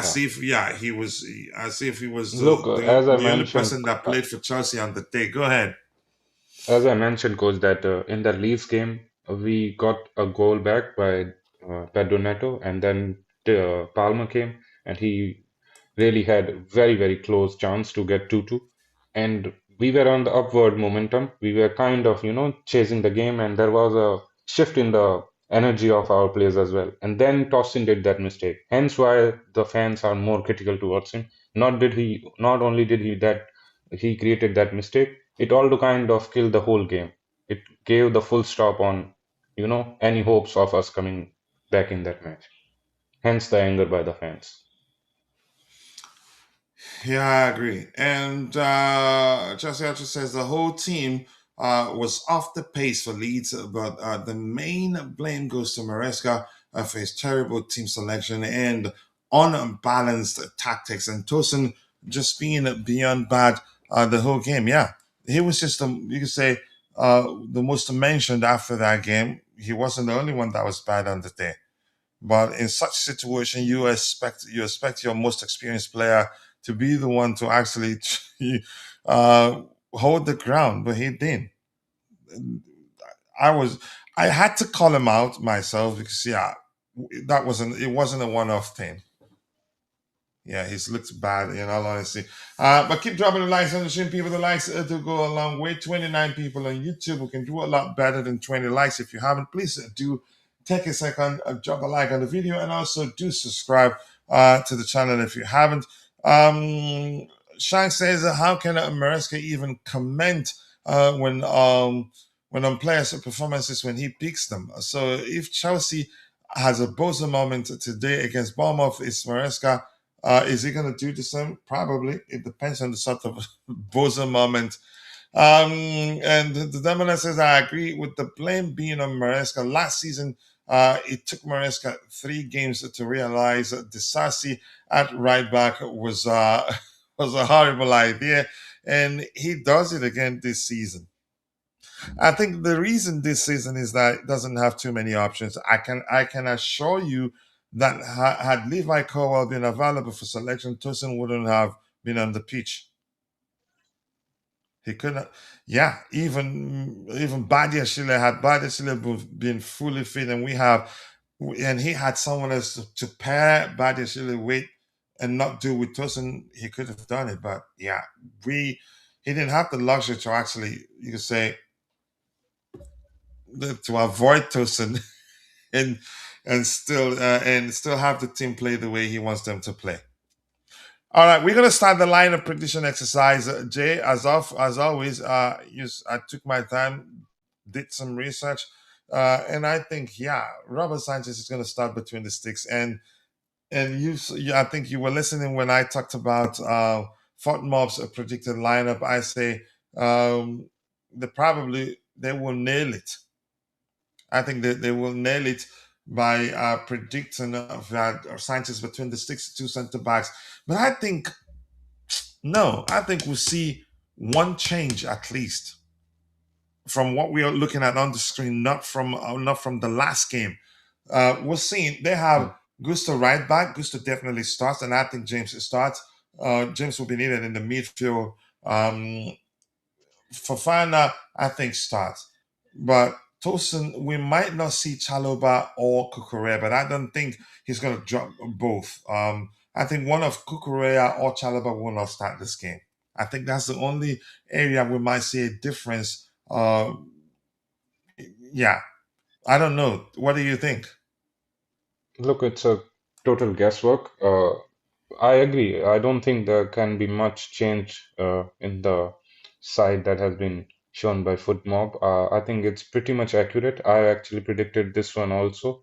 Uh, as you said, Cucurella needs rest. He's the one who is not being really getting any help at all on that left-hand side uh, with the sharing of minutes. But other than that, I think it's mostly accurate. This is a match that is coming after that disaster at Leeds. So Maresca and the players and everyone, they want to, give something back to the fans, something positive, and hence he will go full throttle and put the best 11. And for me, that is kind of the best 11. Remember, we got the Champions League game also after this one immediately. So I think some players like Estavo and all will be rested for that one. You're right. Maybe Chalobah could be rested, but I think he will play Fofana and Chalobah.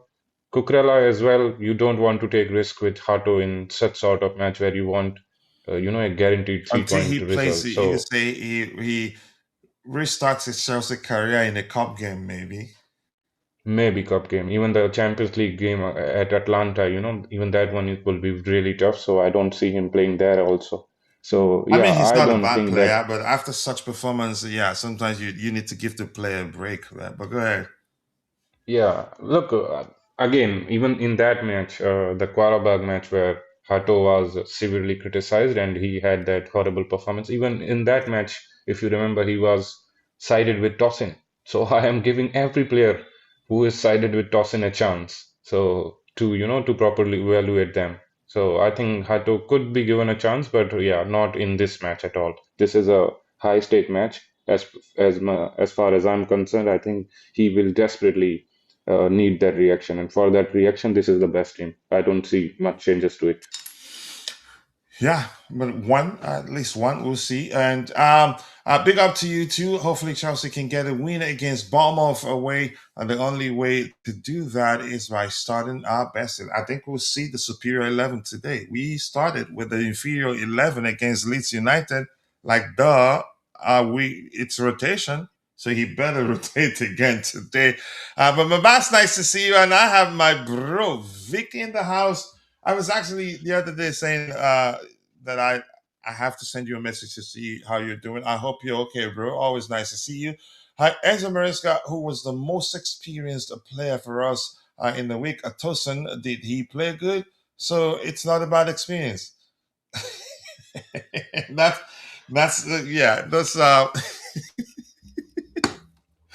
you had to make sure that yeah, I see it clearly that yeah, it was he threw, but I wouldn't say he threw him under the bus. Did he lie? No, he didn't lie.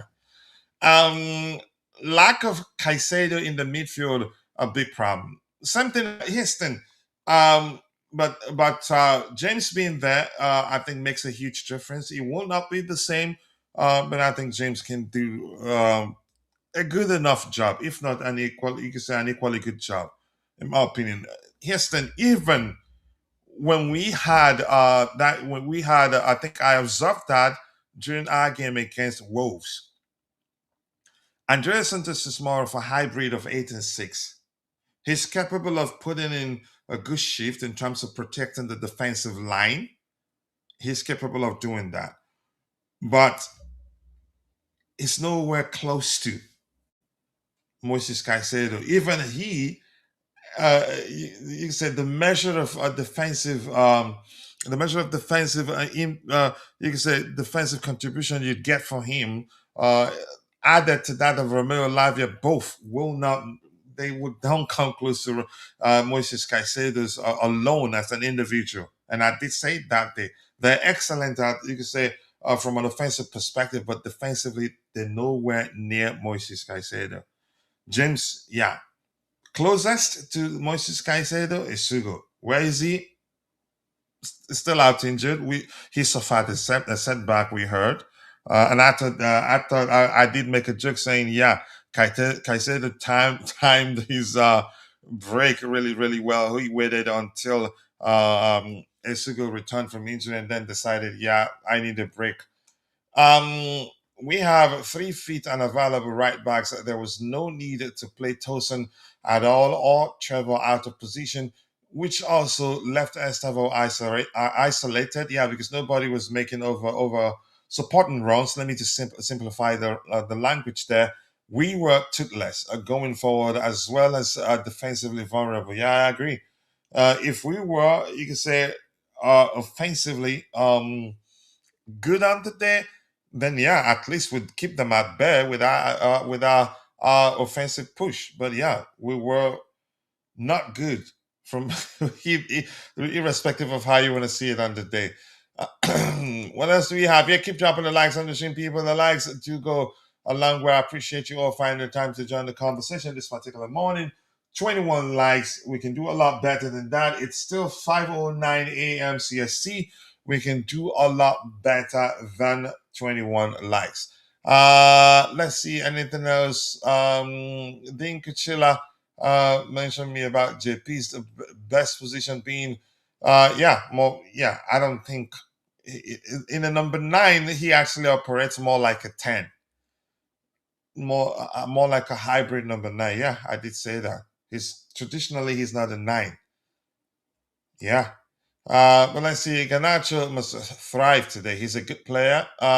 Big up to you too, my bro. Much love to you. Always nice to see you.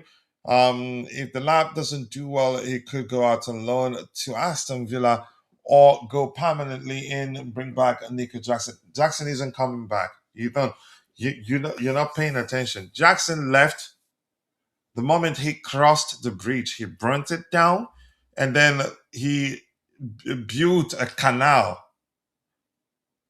So he burnt down he scorched the bridge, and then he made sure that there's no way to rebuild the bridge. He's not coming back to Chelsea. MRI is coming. Whether anybody goes out on loan because of his arrival when that time comes, I don't know. Tosin is going to be I never said he was going to be the Messiah. I recognize what he did for us at the time whenever we face teams that pressure us persistently, we start making silly mistakes. He was one of the only players able to still perform under persistent pressure from our position, and I mean, he was brilliant for us last season. I'm not taking that away from him. He could still come back, but one thing is certain: even if he plays 29 games and does well, and in the 30th game, if he makes any mistakes, the fans will come at him again, come for his head. One component of experience that people don't mention is that as much as a player may have experience in the Premier League, that doesn't mean it is good experience. Tosin, for example, has woeful experience with Fulham. Yeah, but I'm not going to forget that he was brilliant for us last season, and I was able to see what you can say how he helped our defensive line. On his day, he's excellent aerially. He's our best box defender, in my opinion. Anything else? Arsenal play Aston Villa today. Watkins, please, and good evening. I think he's gotten the best out of Arteta. Actually, I think good evening has gotten the best out of Arteta. Yeah. Good evening. Yeah, I think he is, right? He has. I'm not sure. Yeah, good evening. Yep. Let's say the breach can be fixed. It would simply require having a different manager, which is unlikely. The breach would also take years to rebuild, if you understand. I get the analogy. Excellent one at that. But the problem is Jackson leaving was never about the manager.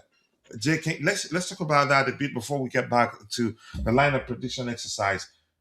Listen, Chelsea didn't really want to sell Nicholas Jackson. We just wanted to make sure that we don't start the season with Jackson alone and risk going through, you say, the sort of experiencing the sort of issues we experienced the season before, where when he got injured, that was it for us.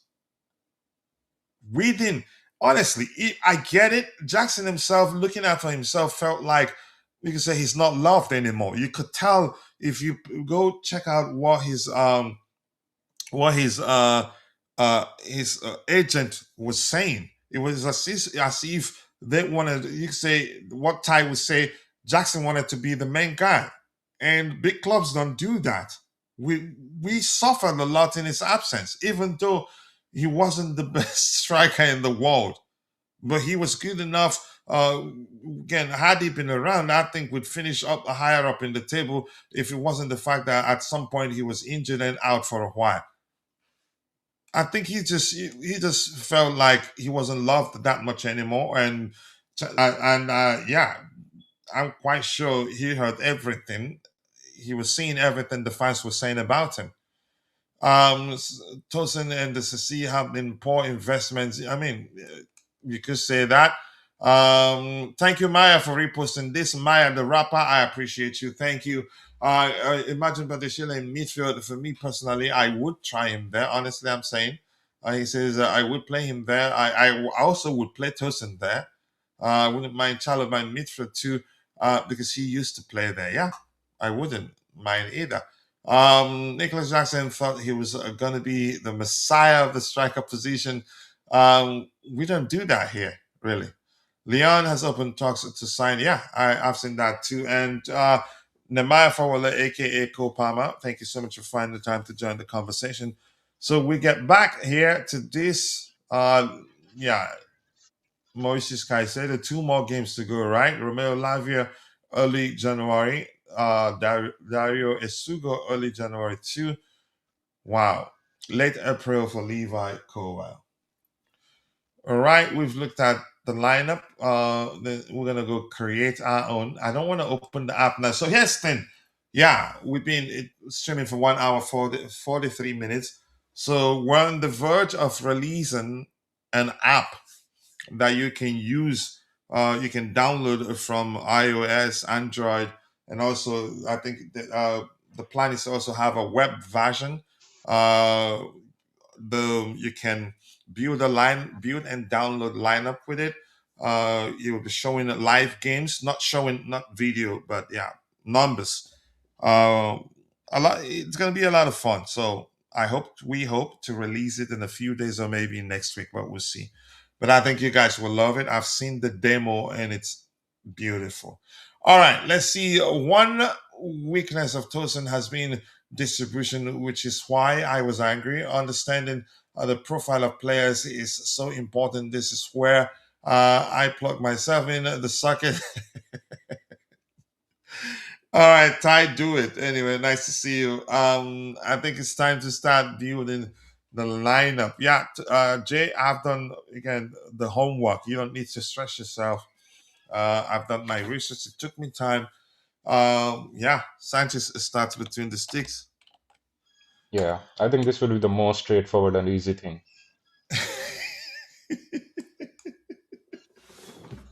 Like, duh. You can make it a little harder by putting toss in there. Yeah, then there's a debate, right? Yeah, All right, people, go check out and subscribe to Ty's YouTube channel. Let's help him get to 10,000 subscribers as soon as possible. We can actually do that for him. I'm gonna pin that comment so people will see it a lot more. Uh,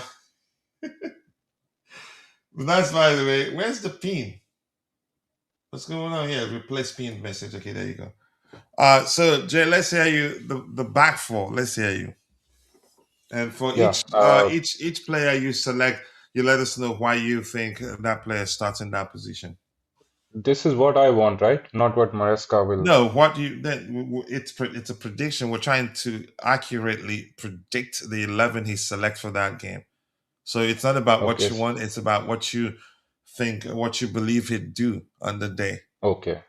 Look, personally, I think the back four is quite obvious, but the slight difference was the right back thing. I wanted to give Josh the chance, but what Maresca will go for is Gusto at right back. Yeah, his trusted lieutenant. Go ahead. Yeah, and Fofana and Chalobah are the obvious two centre backs for me. How many games in a row has Chalobah played now? I don't think he starts this game, but we'll see.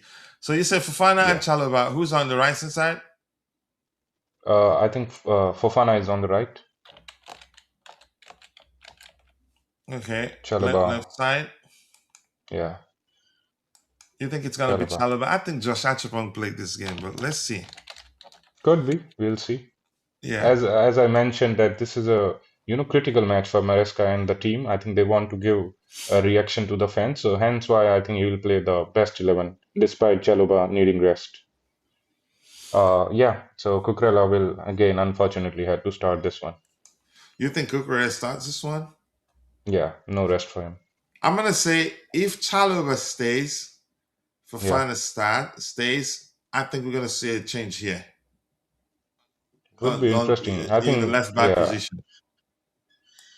I think we have our differences in the back four. It will be interesting. Let's see. Yeah, because if we start Chalobah, start Fofana, that's no different from because you're putting the entire eggs into a single basket. Because who else is left? Yeah, that's Yeah, the if we have Fofana on the pitch, Chalobah on the pitch, then we have for Badiashile who's struggled, and Tosin who's struggled. Who else is left? Except uh what's his name? Josh Achampong. So I'd yeah. rather Josh Achampong start and let one of and let Chalobah rest. I think Fofana. I think Achampong can again. Achampong and Fofana both won't be a bad pairing in my opinion. Look, there is reasoning to what you're saying, but I doubt Maresca, doing those changes. We know his, preferred lineup in the big matches or the critical matches where he wants the 3 points. I don't think he really tickle that much to what he has in his head, and I think that's the backline that he always goes for when he wants the points guaranteed. And I think this is a match where he will want the response, and that's why I think he won't change that anymore. I think he So you will don't play think Chalobah Hato Cucurella. comes in? You think it's gonna be Kukurea? Yeah, I think it will be Cucurella. I think But I could okay. be We'll wrong. see. We will come back to this. Maybe you was making some sense. We will talk about it after the lineup comes. Yeah, I usually talk shit, but maybe this time I'm That's good self-reflection. good self reflection. You called it right. That's not nice, Jay. I'm gonna get you back. Look, calling yourself SHIT is also not right. Yeah, I know, but it's okay. Big up to you too, IB, Ibro, Dawana, KK. Always nice to see you. I appreciate you finding time to join the conversation. We have hard to start. I think you will, but we'll see. And why not Badi and Fafan? I don't think Fafan Badi. I'm not sure whether he starts this game. We might see him. We might see him and Fafana. I don't know, but I think yeah, Hato would see Hato or Achampong, but most likely Achampong. January transfer window will be crucial. Centre back revamp imminent. Do I think we're going to the market to sign a centre back? I'd say no. I think we'll most likely, if anything, we'll call back one of our players we have all out.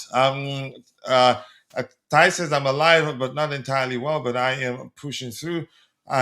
Stay strong. Stay strong. We've talked about that. You'll be fine, Ty. Believe me. Ibro saying hello there, and Nemaya Fowler. Hey, coach, do you think the Sasi will take the Leon move? I think he will, because yeah, it's become Be- if he wants to go to the to World Cup, you yeah, better. look, there's a comment, there's a saying that beggars can't be choosers, so he will. He will. Yeah, yeah. He should, and but I think he will. He's suffered actually. Uh, he's lost some weight. And I don't think that was, you could say, down to him exercising a lot or maybe going on a diet.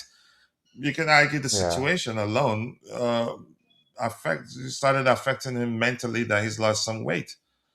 yeah. Look, it's all fun and games. We do joke about it, but Mhm. obviously, on the personal level, it's a tough situation for any Yeah, player, he's and he's a especially, human. Yeah. yeah, it's tough. Didn't you say that Bajishile passing reminds you?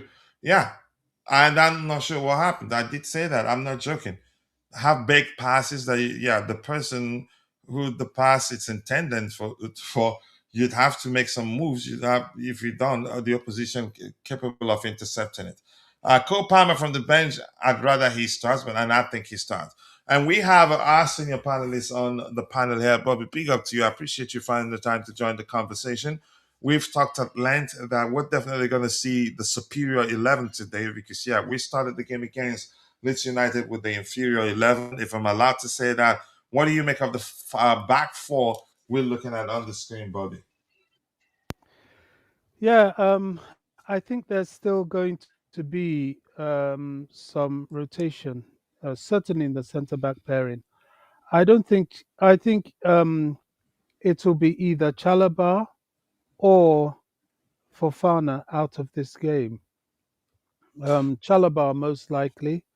We have a Champions League game midweek, away game, which we can't take lightly either, and we're going to need our best sort of ball playing players. I think his centre back pairing will be Josh and Badiashile.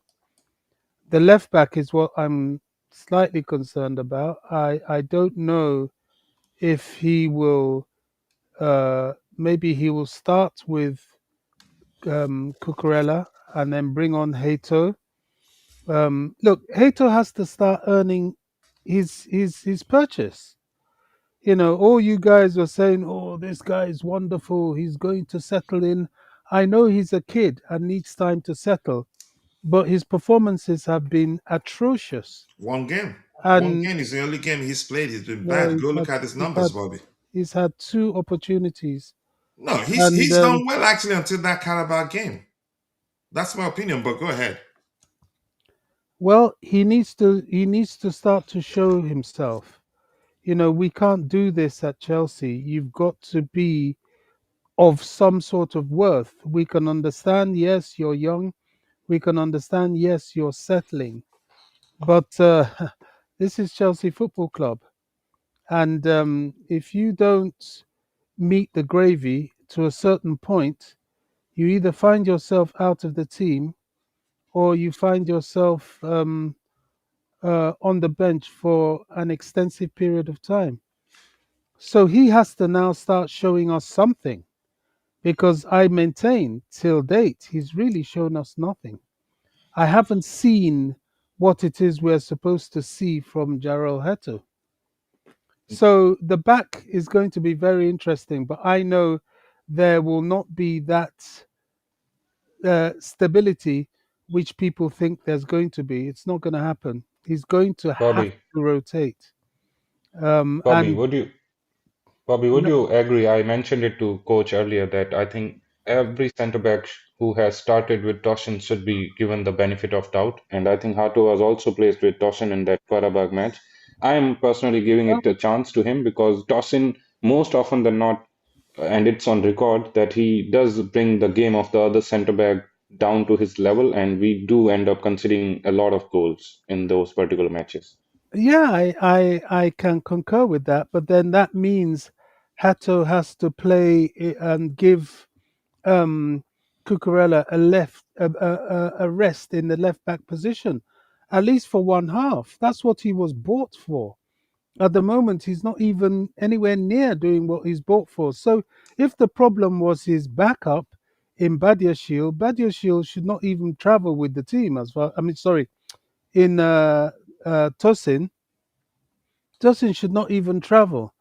Badiashile, I think this is what he does. He goes injured for a long time, comes back, and the first game or two, he's shaky. Before he went injured, he showed some very excellent form. So I wouldn't be surprised if he's given another chance in the centre back position. So it could be him and Josh because him and Josh has played very well before. Let me say Or this, Bobby. If Josh and Badiashile start as our centre backs today, we will do a giveaway of Chelsea third kit, the black one, with the name of the winner printed on it. That's how much I think it's not gonna happen. It's too much well, of a risk. they've he's done it before. You No, know, but he's not gonna do it I'm now. not I'm Badiashile not looked hanging shaky against Leeds. I'm not hanging my hat on it. He's done it before.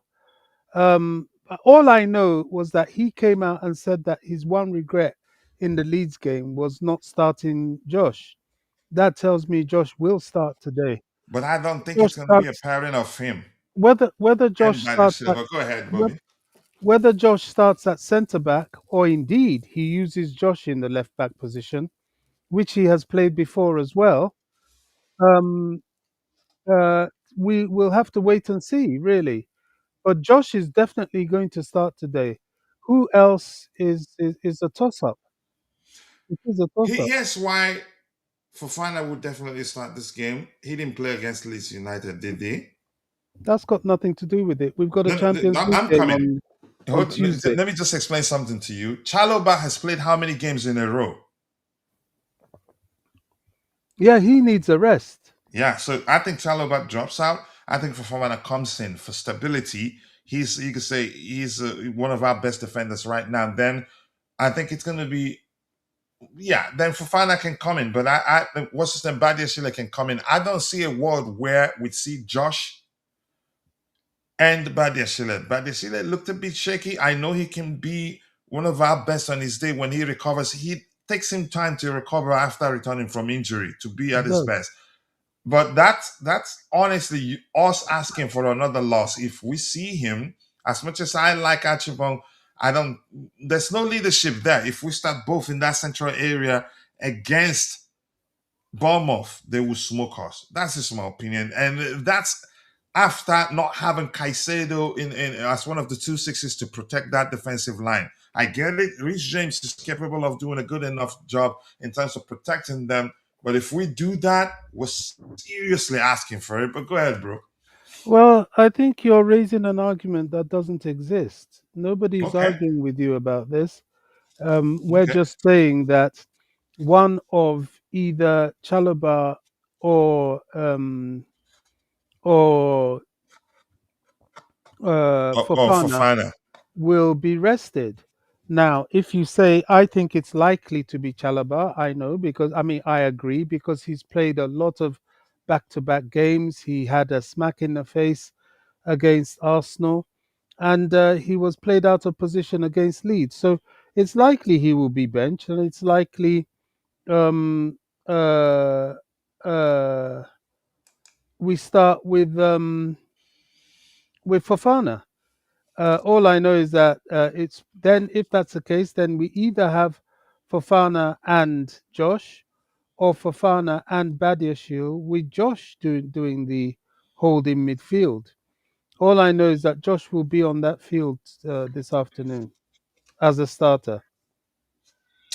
Or maybe he might, Maresca, he never ceases to amaze us. He might decide, okay, you know what? He wants to play him in the Champions League. You never know. Coach, Yeah. I actually want to ask you Yeah, he might about be the there. Chalobah shouts that he should be rested. Is it actually necessary? Necessary? Do we I think actually it see is. centre backs getting the rest? It's not really an Here's the thing. unusual I thing for think it centre is backs to play. because we can do, as long as we have one of Chalobah or Fafana in that back line. The Yeah, question is who pairs, who do you pair either of the two players, who do you pair them with, but because now if he gets injured, he gets worse. We're borderline actually overplaying him now. Yeah. He but didn't look the same, even though he wasn't the one, you can say, that was mentioned a lot after that loss, disgraceful loss to Leeds United. But that's a he fair didn't point. look But as what I'm saying energetic is, as usual. well, there are pairings, centre back pairings. I can understand it for Fofana being an injury prone player, but Chalobah is a good player. He doesn't have that big of an injury record. And there are teams in the Premier League, especially the Big Six, who have a very, restricted centre back pairing who starts game in, game out. And I don't think there's a much difference in really, resting a centre back. That's just my personal opinion, and hence I want Chalobah to start this match with Fofana because I don't think a centre back does warrant that much of a rest. Because they don't run as much. It depends, yeah. Yeah. Again, but I see your point, but let's see. We're here to have fun. Bobby, go ahead if you were still speaking. Sorry. Well, we're going to see, but you can't. This is the thing about management. You can't be. Yes, the game in front of you is your primary focus, but you must prepare long term. After this game, we're going away on Tuesday to play Atalanta. After Atalanta, we come back to play Everton. So all these games require top level performances. I'm not saying it stops there, but I'm just giving the scenario for the next two games ahead. So he has to be very careful and he has to be quite ready to rotate.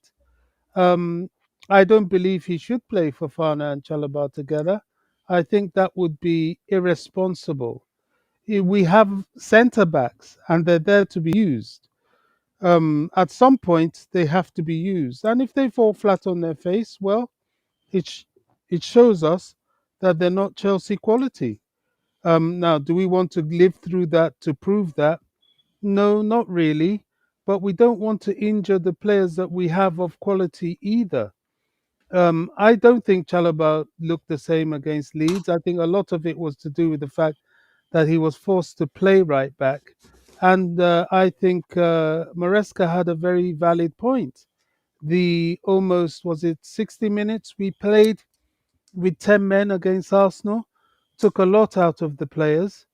And, people forget that even further upfield, we have the likes of João Pedro and Enzo Fernandez nursing niggles that is impacting them. Certainly, João Pedro, his form has been grossly affected by the injury he's carrying.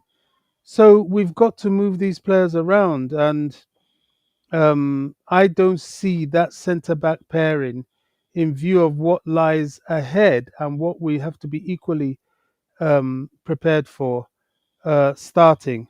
I can see it against Everton, but I can't see it in this game. But we'll see.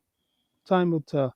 It's the left back that concerns me the most. I think Heto, if Chalobah plays here, Heto has to stand up and be counted against Atalanta. But would you risk that? An away game in Italy? I don't know. I don't know. I'm very interested in that area. I'm very interested because we've carried this boy for a while now. Now he's needed. If not, why did we buy him? If You he might can't actually help see us, him. why You did might we buy actually him? see him against Atalanta, except if he starts today, then Kukurea Yeah, plays against Atalanta, and he yeah, might actually. possibly. Possibly. All I'm saying is that he was bought to give Cucurella a rest. So he has to do that. And if not, there's no point. If not, sell him and get somebody else. All that, we worked hard to get him. And I don't doubt he's a good player, but he's at Chelsea Football Club. You have to show some worth at some time, no I matter how mean, old you we've are. seen worse, Bobby. That's not the point. No, I understand. I'm saying just be patient with him. We've seen worse. We signed players that only recently did they start playing for us, and you know who I'm talking about. But go ahead, bro.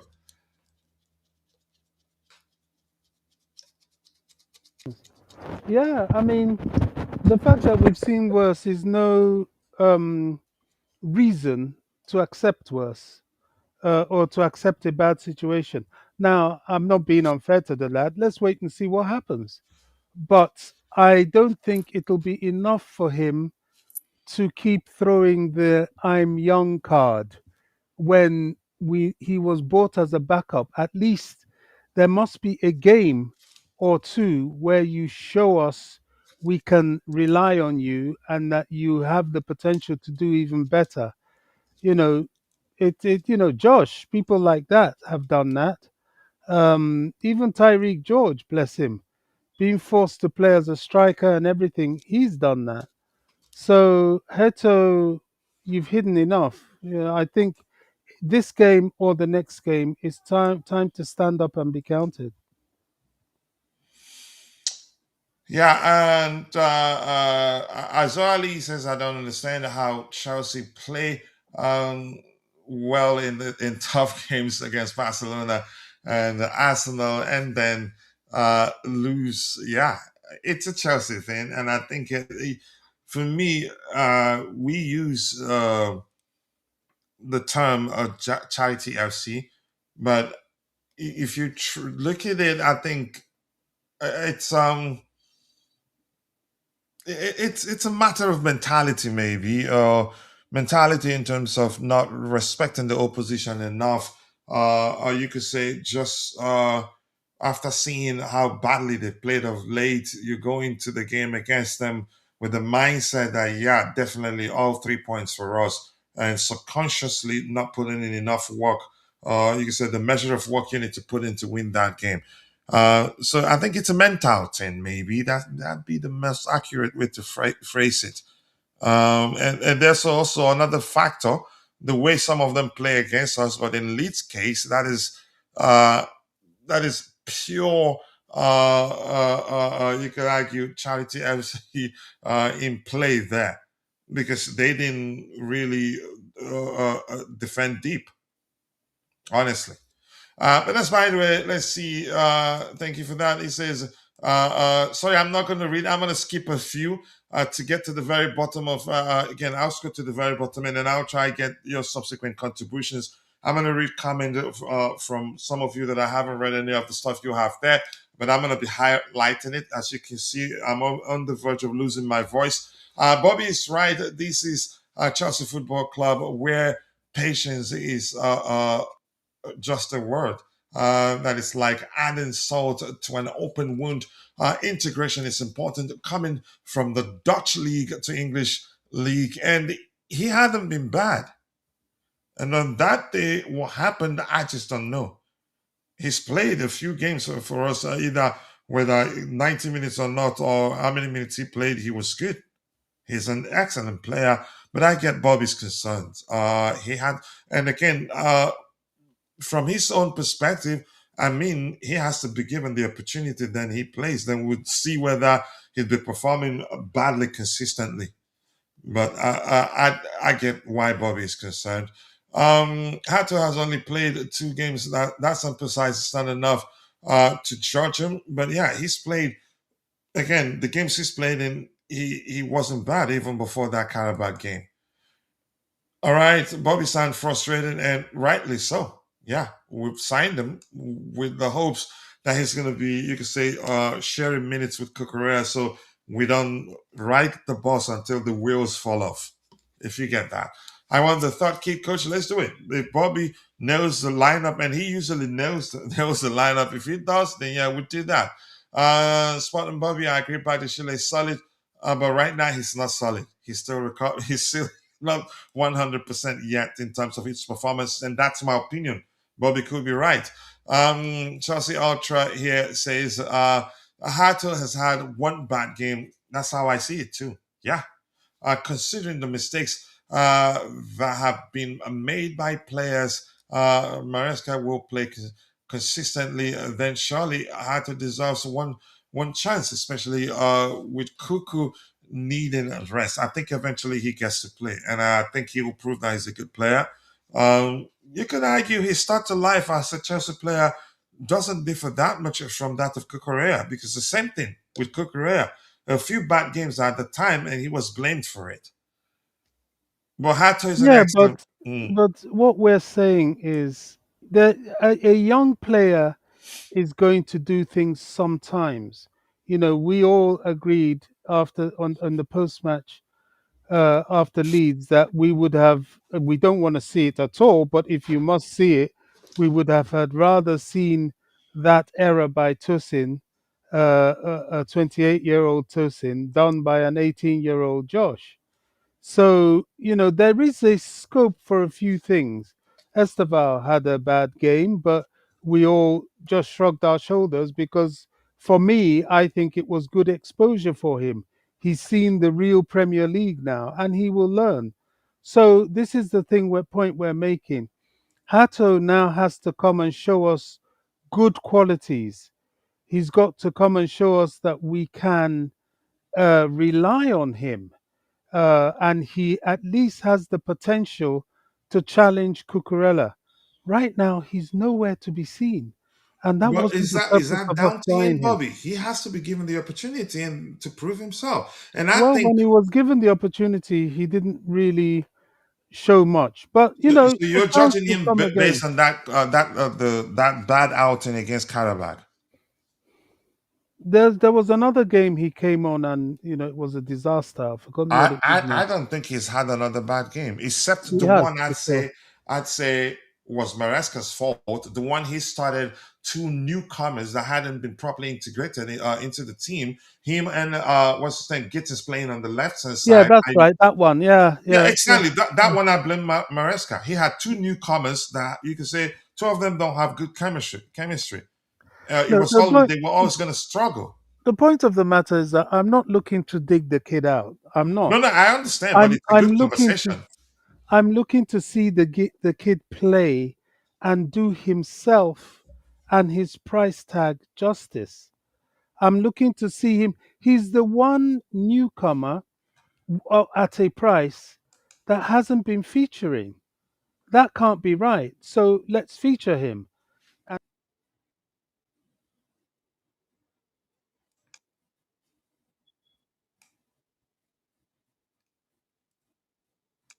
So now let's play him with some solidity behind him, and he needs to show us what he's got. Now He's you're said to speaking my be, language, Bobby. I yeah, think you know, maybe he's now said you're being to more specific. Play him and play him with some solidity behind him, and don't leave him isolated, or maybe play him with someone who's also been struggling, and leave him exposed. No protection for him. I mean, I think that could actually be more problematic to him than help him. But go ahead. well, with the centre backs we've got, unless he plays with both um, um, uh, Chalaba and Fofana, that's going to happen because Badiashile is slowly finding his feet again, and Tosin is not worth mentioning. So he has to show some quality, and I hope he does. I hope he is selected today in a way, and I hope he shows us what we paid for. Well, it shows us why he wore the captain's armband at Ajax and Yeah. why he, you know, he's a worthy challenge to Mark Cucurella because, you know, at the moment it's ridiculous that we only have one left back. That is just irresponsible. So let's see what happens. I suspect he plays him either this game or, as you said, Atalanta. But I don't know. There's no hiding now because no game is easy. This is big boy stuff. And the games start So coming in thick and fast. exactly. So the sooner he gets a run out, I think the better for him. Yeah, of all the purchases we've made, even the ones that I don't particularly fancy, he's out in the wilderness. He's acres behind them. They've all had considerable game time, but him, that's not good. He needs to play. I hope he gets a chance, more importantly, because he has to get the chance before he plays. The focus should be on Bournemouth and not the Champions League. Play your best players. I agree, especially after that loss against Leeds United. We need a statement win. Yeah, Josh has not had a bad game for Chelsea. Maresca is slow to integrate him. I don't understand how he can consistently play a Tosin, but ignore him. Experience. Because, yeah, he values Tosin's experience more. But I think it's about time Josh started, you can say, starting over Tosin. Imagine, okay, I'm not reading that one. I'm losing my voice. I don't have the luxury of reading everything I see there. It's crazy because we're more worried about our Bozo players than the opposition. Wow. Because I'm worried about, yeah, we don't have too many of those in my opinion. But I'm gonna scroll to the very bottom. If I'm saying hello to you, I'm Makim Noom. Nice to see you. I do hope you're doing well. So is that Chivong? I appreciate you finding the time to join the conversation here. I'm gonna scroll to the very bottom, and I'll try to get your subsequent contributions in the chat. Santos in midfield with Reece James. I think that's gonna happen. I have written a book. Okay. Yeah. Experience, that's what I think. That's the reason why he selects him. Has experience costing us, and he did say that himself. Markin is saying that Badiashile had a decent match in a position-based game. All of a sudden, he's designated centre back. So, Jay, let's continue. 2 6s. I think that one easy peasy in my opinion. But let's hear you. Let's plug it in and get Bobby's opinion. I think that's the 2 6s we're going to see. But let's hear you, Jay.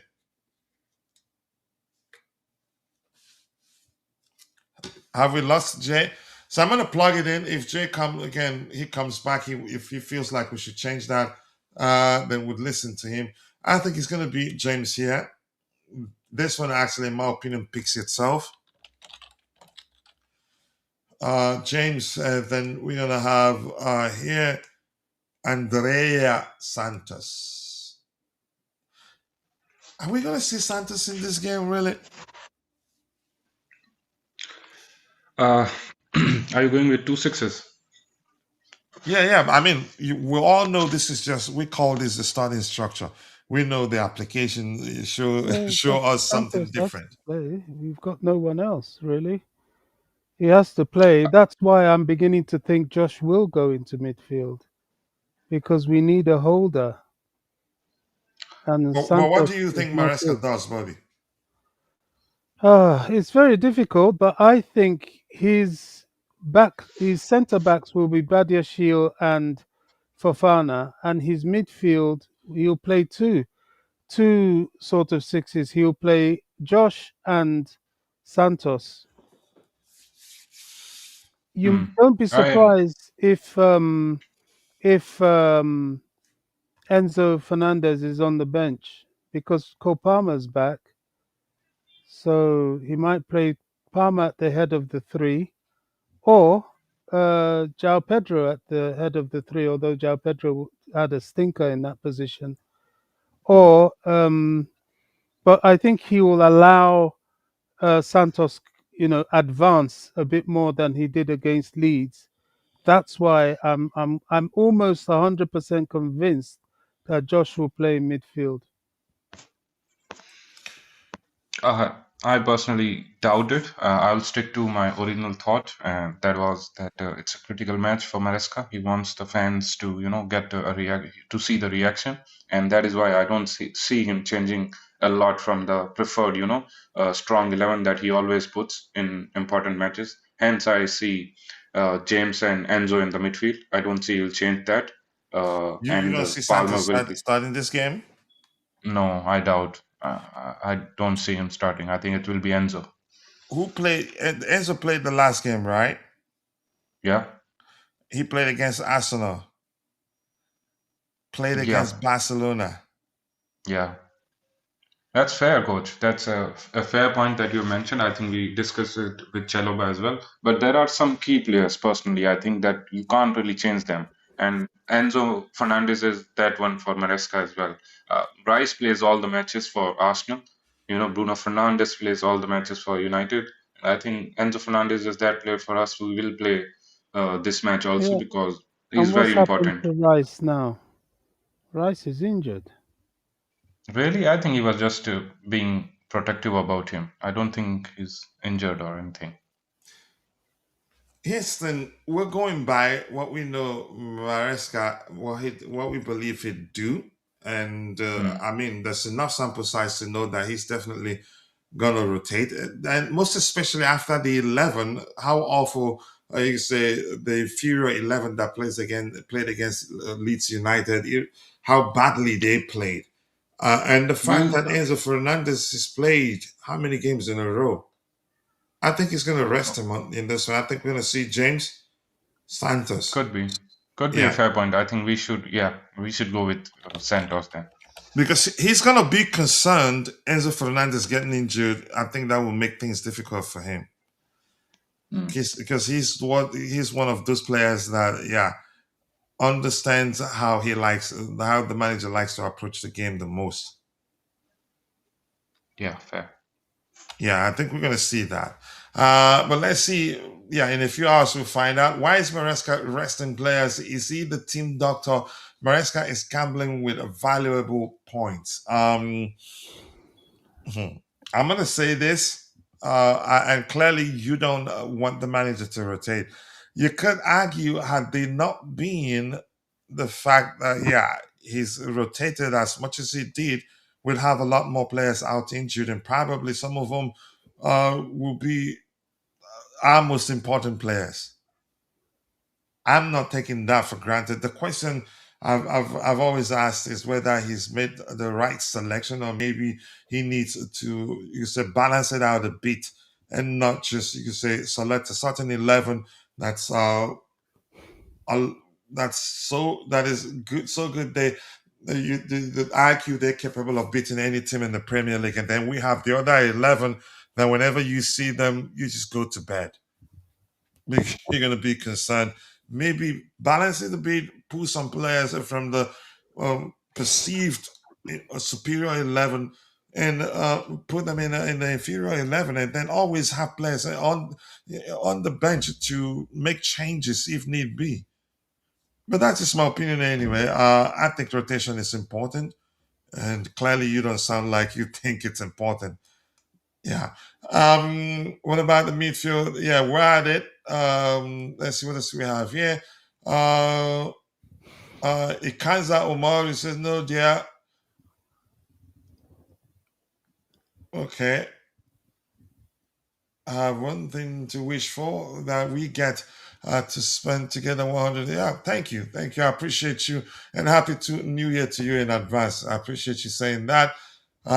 Looks like I'm going to lose my voice today. Yeah. Sounding like it. But for the most wonderful time of the year, yeah, go ahead. You guys enjoy it. I was Centurion. Mokbaire said Reece plays the Caicedo role and plays alongside Enzo Fernandez, and Palmer plays in front of them both. I think he's going to arrest Enzo today. A popular opinion, Josh is better than Gittins. George, possibly. So you're not arguing with anybody. Maresca should only play our strongest 11. It should be based on merit and not rotation. Whoever forms whoever drops, whose form drops, should then be replaced. Not a bad argument, but let's see. And this is from Ahmed Ali, Enzo, Garnacho, Neto, Palma, Pedro. We'll find out in a few hours. All right, I talk to you later, bro. Let's see. Thank you. I appreciate you finding the time to join the conversation.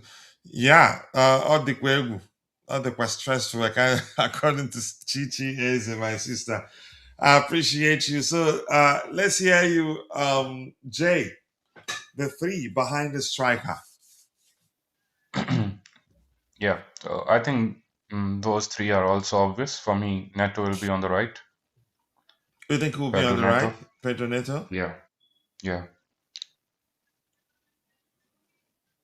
It makes sense. But yeah. I think I'm it's not going to be Estevao or surprised. him, Yeah. and he won't really play Estevao, after that match, I putting more don't. Yeah, pressure on him. I think he will rest him, but he'd be on the bench. Yeah. Go ahead. So in the 10, I'll go with Palmer. This will be a little, debate. Some would want him to come from the bench again, and some would want him to start. I'll probably go with I'd rather him him starting. I start. think, Yeah. yeah, that will be more influential for us in the game. So Palmer in the 10 and Garnacho, he was good. I liked his cameo, although it didn't really get any fruitful impact, but I think his energy was good. So Garnacho. I think the reason Maresca likes him is the fact that he puts the ball in the box with intent. It just doesn't put it in there and expect his teammates just to do whatever they can and get at the end of it. He puts the Yeah. ball in the box He's with got the intent. intent. There's no Yeah, really, lack of intent or motivation for him to go forward. He always look to get the ball and move find forward, his which is a teammate. good Yeah. thing. Mhm. Yeah, At United, he actually created a lot of chances for them, but they were awful in front of goal. And I know I've talked about it before. Had they been more clinical, I think he'd have a lot more goals than he finished. He had when he left Manchester United. Well, go ahead, Jay. yeah. So that's the three behind the striker. And yeah, look, Garnacho, I don't really want to start a debate, but Garnacho was much more, impactful in amount of GA rather than what Matheus Cunha is providing United right now. So they are clearly, the fans are clearly now kind of missing Garnacho, which is a good thing. Yeah, Uh, I agree. I think he will surprise a lot of people, and he will become a much better player at Chelsea. More polished, plays with more intent. He's not less selfish than he was at United, and that makes me happy. And Chichi, if you still listen, the other message in our X, thank you for joining. And Kuchila, December has been Chelsea's worst period for a while now, but I think it ends now. If anything, Maresca is good at breaking hoodoos. We fed up rotation now. We want our first 11. That's Ahmed Ali. Let's see what the manager does. Enzo will start, in my opinion. I don't think he starts. Remember, he's carrying, I'm not sure what injury exactly, but the manager did talk about it. He actually had to excuse himself from Argentina's international assignment. He's carrying something. And the fact that he played against Barcelona, played against Arsenal, plays against Leeds United, I don't see him starting this game, honestly. But let's see. Ganacho takes risk and makes crosses. Yeah, with on papers, with intent, so to speak. The lap starts up front against Bournemouth instead of JP. You think? Well, let's see. Pedro play well alongside Copama, and that's why, I think he starts. Let's see. The reason Jean Pedro is a scoring goal is because he was never a goal scorer. It was never traditionally he was never a number nine. He was more always been more of a creator. He just took a lot of penalties. Let's stop expecting strikers false night. And let me say this. I think what I'm about to say, you could argue the same thing as what you're saying. The way Enzo Maresca likes to approach football overall, we're not going to have number nines that will score tons of goals. We'll have number nines that have good balance of goals and assists. because he doesn't want to. He doesn't. You can say approach the game in a manner that every time we get closer to the final third, we channel all our goal scoring chances through a single individual. No, he doesn't. And I think he said something to that effect. He doesn't want that. He's creating an engine where every part is critical to the performance of the engine. He doesn't want a situation where you can say, keep on our number 9 under control or mark him effectively and we're done. And I think it's working so far, in my opinion. What else do we have here? Anything else? I wouldn't start the lap and João Pedro for me. These kids are not Chelsea level. I still start with Pedro Neto. Wow. You've given up already. The lap is 2 seasons away from being Chelsea's number 9. Should have signed Girassi. I like Girassi, actually. But we weren't interested, and his age was always going to be an issue. We need to secure top 4 early this season. I think it will happen. That loss to Leeds United for me, a lesson just in time. That's how I see it. Anything else? I'm going to scroll to the very bottom. Zhao is not even holding up play. He's looks like he's lost his touch too, in my opinion. Number 9, Zhao Pedro. I'm going to plug it in. Then we'll go news hunting. Come back, go watch the Arsenal game, call it a day. I think I'm on the verge of losing my voice.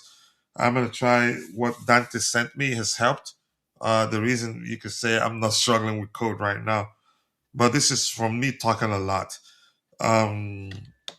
Pedro, is that how I save this name? I'm not sure. Yeah, Pedro.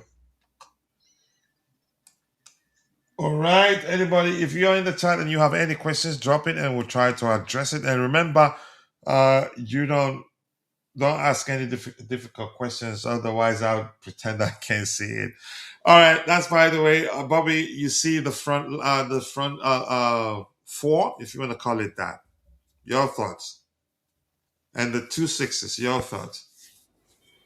Front 4, you've got, who's that? Pedro. Behind him, Palmer on the right. Neto on the left. Garnacho.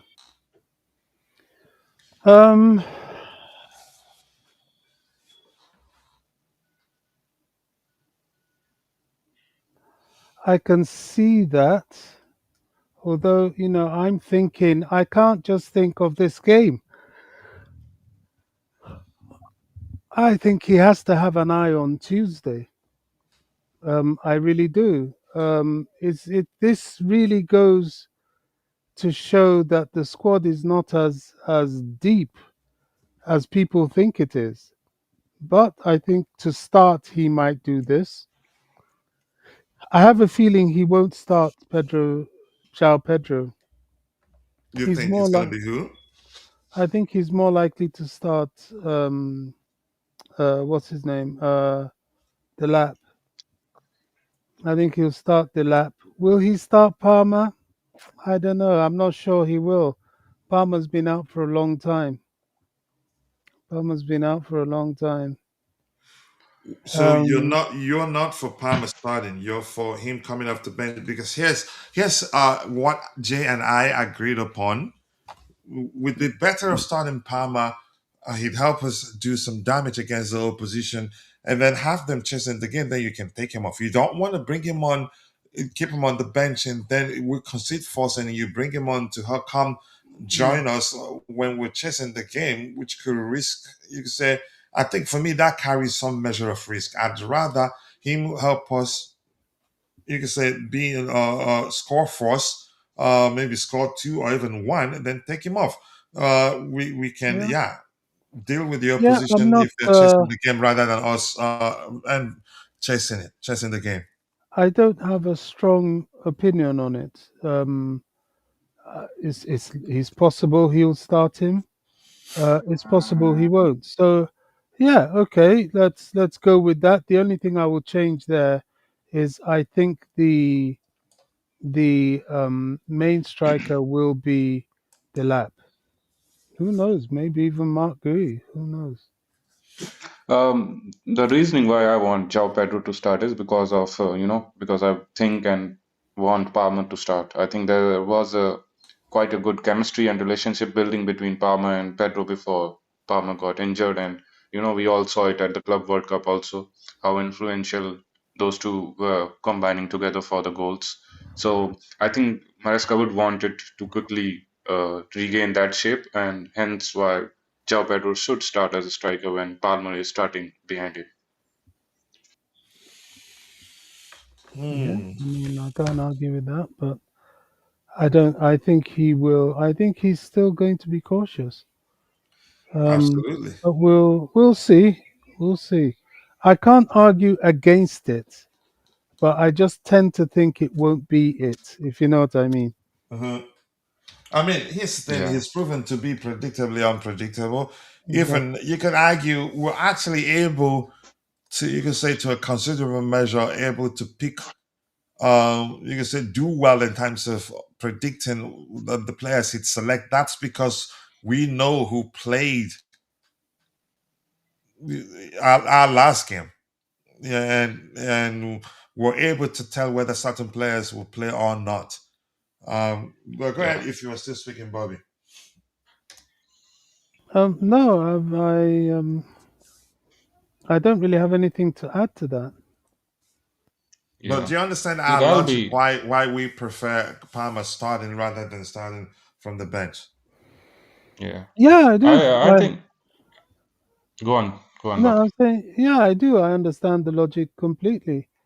I'm also, as I look at what would be preferred individually, I'm also trying to second guess what I think Maresca will do, which might be something different.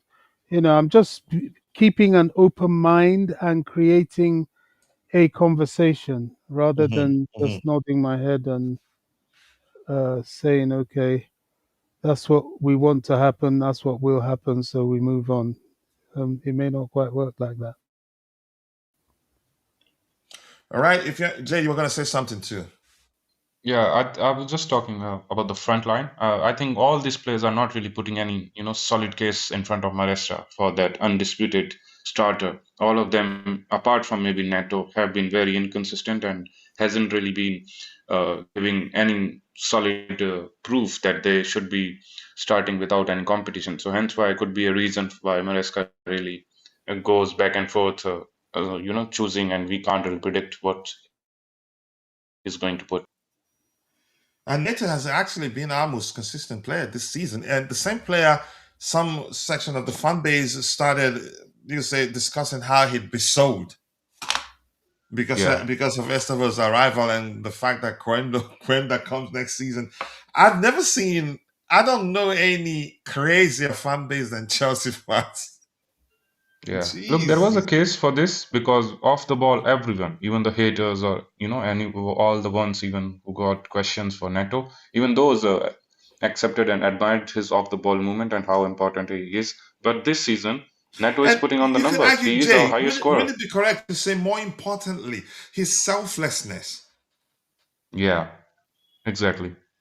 But additionally, this season, his numbers are good. He is our top Yeah, yeah, scorer. So yeah. there's no question why Neto, shouldn't be the starter, and I'll say been our best till this point. And this is the longest he's been fit, actually, since his Wolves days. Yes, his GA numbers have always been really poor, and it was always the subject of discussion that whether he should be among the top wingers because his numbers didn't really justify his off the ball movement. Now he's doing that. I think that is going to help him a lot, and yeah, I think even if Quenda arrives here, I think we would still require the experience of Neto, and I hope we can keep all three of I them. Here's the thing. I've heard that rumors, even rich money makers, he was one of those saying that we're planning to sell him. And I asked him in what world, after even hearing that plenty of clubs were interested at trying to see if we were going to sell him, and we told him no, we're not. We're not. Here's the thing. I get it.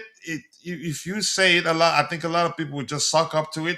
If you go on X now and say, "Watch out now," as these players start to mature, our current owners will start selling them because yeah, they're just in it for the money, for profit, even though it's a nonsensical statement, one that doesn't make any sort of sense. People start sucking up to it and start retweeting it. One thing I want to tell Even people is this: we're not into the business of nurturing players and selling them. No. For yeah, instance, if let's say Jackson had to leave because yeah, he probably definitely made it clear he wants to leave. Maresca isn't happy with Nani Madeke and decided, okay, since you want to leave, you're not going to play a part here in the Club World Cup. He pushed to leave. And we learned that he was still in camp with his fellow teammates. And the moment Arteta called, he probably let the club know that he wants to join Arsenal. But still, people will say, yeah, we sold him. And but go ahead, Jay. It's annoying sometimes the sort of things our fans believe. But go ahead, I agree Jay. with that. I wholeheartedly agree with that point. I think till this point there has been no instances of a player being sold because because or maybe he was really good, he was performing superbly for us, he was one of the best players for us, and then the ownership sold him. I don't find any case of such an instance. So it is wrong to say that any player who gets a little maturity or who has some value now added to it, and the owners will go on and sell him. Yeah. I think all the players that have been sold, they have been questionable with their performance or through their attitude. Even Jackson and Noni, their numbers were not really good, particularly Noni. And Jackson had, some attitude issues we saw with the red card thing and also And the his main guy syndrome. inconsistency. Yeah, inconsistency in uh, finishing the goals. So there has been no such a uh, thing personally. At least I don't think the ownership has done anything yet. I was worried about the Santos case that they will sell him before even giving him any opportunities because he did hold a lot of value at Strasbourg, but they I did not. was I So was why should never why should we worried question? one bit. Exactly. I There's no was need to never worry worried. until. Why? Because I knew Maresca. I think it'd be accurate to say he's an idealistic manager, which means you hardly ever see a plug and play situation in terms of new signings. Hmm, Yeah, right. it takes a while to understand how he wants to approach the game. But go ahead, what you were saying. I apologize for cutting Fair you off. point. And in Neto's case, look, even if even let's believe 1% the ownership must be thinking about selling him, I don't think Maresca will allow that. He is very, very important to Maresca and his system. I'll say he's his favorite player. We all saw it. Even when he was in bad touch or when the fans were kind of questioning Neto, Maresca still stick with him and he was playing him. So I think he's very, very important to Maresca. So it won't be that easy for the ownership if there is, 1% thought of selling. I don't think it will be easy for them to uh, pass pass the pass the approval of Enzo Maresca. So I doubt anything there is any truth in the Pedro Neto story. There is a cluster of fans, of Chelsea fans, who I don't know. It takes all sorts to make the world go round. There are some people that love the what I call panic news, and they like a panic sensation. They look at Chelsea's great players, up and coming players, and they want to push stories.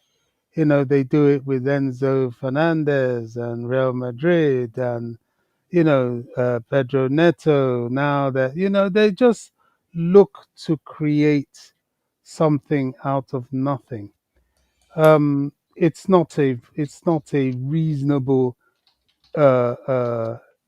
prospect. It's not even a thought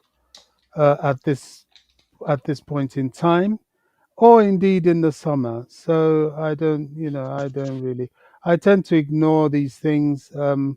We're giving it airtime here, and maybe justifiably so. You might have people in the chat trying to peddle that rumor, but it is nonsensical. It is nonsense, and the club just they haven't even shown any sign. This is the funny thing about it. They haven't even shown any sign of thinking that way. He's played so consistently, showed himself to be of so much value. It's a laughable thing. Yeah, a consummate professional, plays for the team. I get it. Sometimes he does come across as selfish, but no, honestly, he's a selfless player. And if anybody argues otherwise, I'd ask you to go watch the game against PSG. He was one of the main reasons why we won that game. I get it. Gusto got an assist, but he was what at some point I remember one instance he had to knock the ball down for Sanchez, and our defenders weren't even close. I think he was Hakimi, and that wasn't a one off. He was excellent from a defensive perspective on the day actually. But Yeah, yeah, people don't see I have that. They see I goals have and been assists. critical. Yeah. I have been critical about Gusto a lot. I didn't really understand the thing what was allowing him to play, but now I understand it that he is a system player. For Maresca's system to function, there is a need for a player called 100, Gusto or that role kind of. So Hmm. 100, I yeah. 100%. And regarding the Netos thing, I think there are several ITKs on online platforms, especially X. We should not give them traction. I'll wait for the bigger ones like Fabrizio or Einstein to confirm such news. Other than that, there are hundreds of ITKs who make up things just for clicks and Twitter money. Yeah, ITKs that don't know SHIT. João Pedro needs to start leaving in the gym and eat more fufu. He's actually not lightweight. And my bro, no, Zion is in the house. And it's nice to see you. I've triggered actually the commander. I appreciate you finding time to join the conversation. And I do hope you're doing well. I remember I told you I will find time to give you a call, and I will. I haven't forgotten. I got to sip some magical coffee now. The one way day my front don't finish. I made coffee. I don't drink this one finish, but that thing that Dante sent me, a huge box of natural honey. Wow, it's amazing, and the sample in the pack, uh, it's excellent actually, medicinal. If you but I'm gonna take it easy. I don't want it to finish in one in 1 week. Nemanja wants to do protests after losing to Leeds United. Yeah, I've heard him say that. Facunde Bononato hasn't been utilized lately. Underrated midfielder going under the radar. It's a lie. And I mean, this is a good topic to talk about, Jay. I know you watched him. Uh, Before we started seeing him less and less, we were doing a lineup building exercise. I think Dante was on the panel on the day, and we talked about how he's looked good to watch. But when you look beyond those pretty touches, pretty 1-2s, numbers say, yeah, he's not been productive. And which Mm, means that yeah, he's gonna still find minutes, but probably might not be in the important games. We might end up seeing him today, but I don't think so really. But Jay, let's hear you. I don't know if you get my point. He looked good. He was good to watch. mm, mm. You know, Look, I agree with a it. good footballer overall, but numbers tell a different story. Yeah, it is a weird case. I'll agree with what you said. It is a really weird case with Buonanotte. He looks good on the ball whenever we saw him. His touches, his movement, things are really good. I think I won't be wrong if I say it's a similar case like João Felix. We want him to play because he does look good on the ball. There are things that he does, just like João Felix, that makes us, cheer for him, or it uh, brings us to get more, demand more of his play or some kind of actions by him, maybe the dribbling and all. But I don't know. It's a weird case. Now, Maresca has come out and said that there are people who have come back from injury who are available now, and hence why Varanata is not getting the opportunities now. But But maybe yeah, it's which more on the. also, Jay, if you don't mind, I Hmm, apologize. That sure, sure. last comment you said about Maresca, which simply means, yeah, for him to get a chance, is that he'd have to be exceptionally good and productive. Yeah, Yeah, exactly. if he's find it difficult again to play in the absence of Cole Palmer, do you think he'd get a chance now? It'd be against maybe a seventh division team. but we'll see. You never know, Maresca. We could see him on the pitch today. Go ahead. Yeah, maybe the Cardiff game, we can see a little action from Bonanote there. Again, she has simply competition here. Palmer, João Pedro. I know people are asking this because João Pedro has not been that great. He has been a little off, and hence why the demand of Bonanote comes. It was not there prior to that. People were not missing him. It's just that Pedro is putting some questions over his performances, and hence why people are just looking for something different. And look, maybe the case is, I will agree with Maresca. Maybe the case is that it's not more on Bonanote. He's not been bad. It's just that the competition ahead of him is levels. João Pedro, I know on his day is exceptional, and Palmer, I don't think I need to speak on him. They are just exceptional player, and Mm-hmm. Bonanote, maybe Brighton can just end the loan. There is a chance as well. So yeah, it's just a weird It case. depends on the construct of the contract. Yeah. Yeah. All right. Let's see. It's very important. Important game today. We want 3 points. If we want to be top four, yeah, we want all the points really. But Neto was bad at Leicester City. But you get my point. Yeah, eye tests say otherwise, but numbers say a different thing. Let's say we have high standards. The minutes we change, the minute we allow the owners to drop the stand, and that's a called Real Gem. Nice to see you, Real Gem 24. I appreciate you finding the time to join the conversation. I'm finding what I triggered for need. There you go. And let's see anything here. People, if you haven't, please go check out Nee's YouTube channel. Subscribe. Let's help him get to 10,000 subscribers as soon as possible. You can do that, please. Let's see what else we have here. They say we have high standards. Okay, I think I've addressed that one too. Standard. I understand. The lab need. Yeah, he needs to play a lot more. I agree. JP and the lab look like um, yeah, I'm not gonna read that for you. What about nurturing younger players? It's happening. I think a lot of our players actually they've matured a lot more. They're more polished than they were last season. We're more of a unit than we were last season. A lot have changed. We've learned to manage game. Kudos to Maresca. You see yeah, I think they're maturing actually. They have good experience right now, good enough experience. And the fact that they won 2 trophies, you don't know that actually changed a lot in terms of their mentality. Tosin and Badia Chile, Achenberg is way better than them combined. Dang it. Whew. That's that's gonna hurt. All right. What about Coachella syndrome? Nothing like that. We are talking about first team players, right? What happened to Dr. Fofana? He never played more than maybe once. I think Porter mishandled Dr. Fofana's start to life as a Chelsea player. Because I'm going to say this the sort of numbers he produced at Moldy FC before we signed him. Other clubs wanted him, but he chose Chelsea because he was a Chelsea fan growing up. And Potter did him dirty. He was way better than some of the players we had under Graham Potter. And one particular game that he got a chance to start, he was the only player that looked like he was going to make something happen. What did Graham Potter do? He took him off.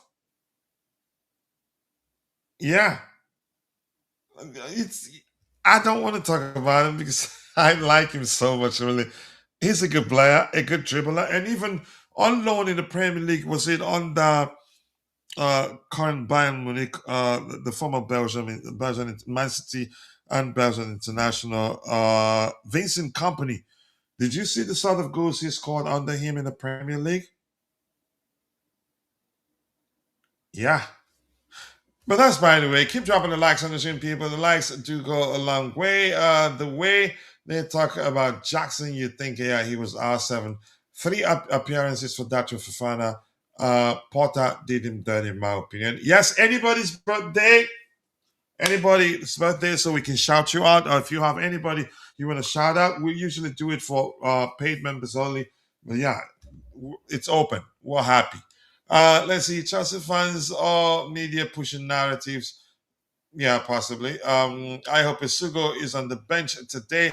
I think no, he's not going to be back until January. He suffered a setback, according to Maresca. Correct me if I'm wrong. Pedro Neto is like a Correa. Ty says, it is always my birthday. Okay. Ty, happy birthday to you. And this is for you. Where is it? I'm looking for this. This guy here. Happy birthday to you, Ty, since it's every day is your birthday.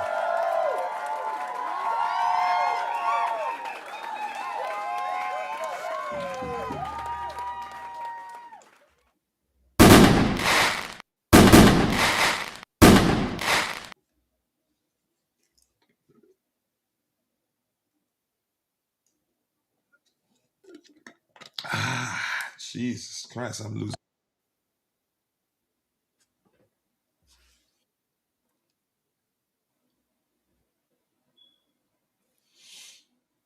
All right, my bro. Okay, can you stop now? Did I click it twice? It is so freaking. It drains the life out of the system. Jesus Christ! And there you go. The the balloons are stuck on the screen. Yeah. Let's see what you have here. Get the likes up, people. The likes do go a long way. Chichi, one day. Chichi, I've been on the message. Oh, I got me more like Christmas. No, man. Let's see. Don't worry. I appreciate you, bro. I'm not sure why you're saying don't worry, but okay, because yeah, I promised I was gonna call you and I haven't, but much love to you. I know you understand. You and I are brothers. Kachila, if you finish I'm not reading that. I told you I'm on the verge of losing my voice, and you're typing some stuff for me to read that has nothing to do with football. Ebro says Jackson numbers have been far better than the labs. But yeah, yes, I don't like you, man. That's the truth. But how many games has the lab played? Yeah, you have to calculate that. Mama Charles and IU football and IQ is like a 13-year-old. You're not being nice, and I'm not gonna be the one to be reading all your stuff there. Hope Achampong plays today. I think he might. FFL Caicedo. I like that name. What else do we have here? Happy birthday, Ty. Okay. Um, Jay, what? Just say it on the panel. Okay. What? Is it really his birthday? No, I don't know who made that comment. My account must be hacked. Yeah, I get it. Yeah, it was. That's why Dante isn't here. He's busy hacking people's account. Do you think a Judge will stay at Chelsea? Absolutely not. Absolutely not. He was close to leaving in the summer. I can't remember what happened, so he ended up not leaving. Let's get the likes up, people. 43 likes. We can do a lot better than that since we're still here. The Arsenal game starts in 1 minute, but I think we should round up, go sit, relax, sip on a coffee or wine, and watch the game. Batman. I actually liked that guy. What I'm not sure why he struggled to, you could say, to get consistent get game time on the He managers. was really good. I He think the was good, yeah. 2017 Premier League where we won it under Conte, I think he was really instrumental. He People was, just yeah. forget. And the last goal that sealed it for us, it was him. Yeah, So maybe a language barrier. I don't know. It was just not long term. It wasn't, Things yeah. are not meant to be. He got a ex, exciting name. If you know, he Mitzi needed just a little Bashwai, career. Batman. That was Yeah, some name. yeah. He has a good name, really. Very. Bashwai. All right. Anybody in the chat, if you have any questions, shoot. I'll be looking for that Arsenal game. They got Saliba out, Mosquera out, and Gabriel out. So their right back is playing as a centre back. Would be interesting. Their right back is playing as centre back. So it looks like I'm Yeah. so happy. I want Timber. them to have more injuries because, yeah, they've never had injuries. We're so always waxing lyrical. If they had had Chelsea's injuries, they'll be mid to bottom of the table. So let them Yeah. go through a period of injuries. I mean, This isn't even it's enough. football. Yeah, I don't like them. I want them to struggle. It's really that It simple. Go isn't ahead, enough. Bobby. Yeah. They need plenty more injuries before they start to get my respect. We played them with 17 players out injured, and they felt proud of themselves.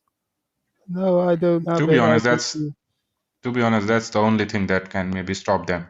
I don't see any team really stopping them at all. good. Jay, have you watched their game against Sunderland? Yeah, I did. That was one of the matches where they dropped Yeah. points. What In have all gone down. honesty, I still think they're not all that, but they have a good depth. Even at that, my goodness, I don't know whether it's a tactical thing.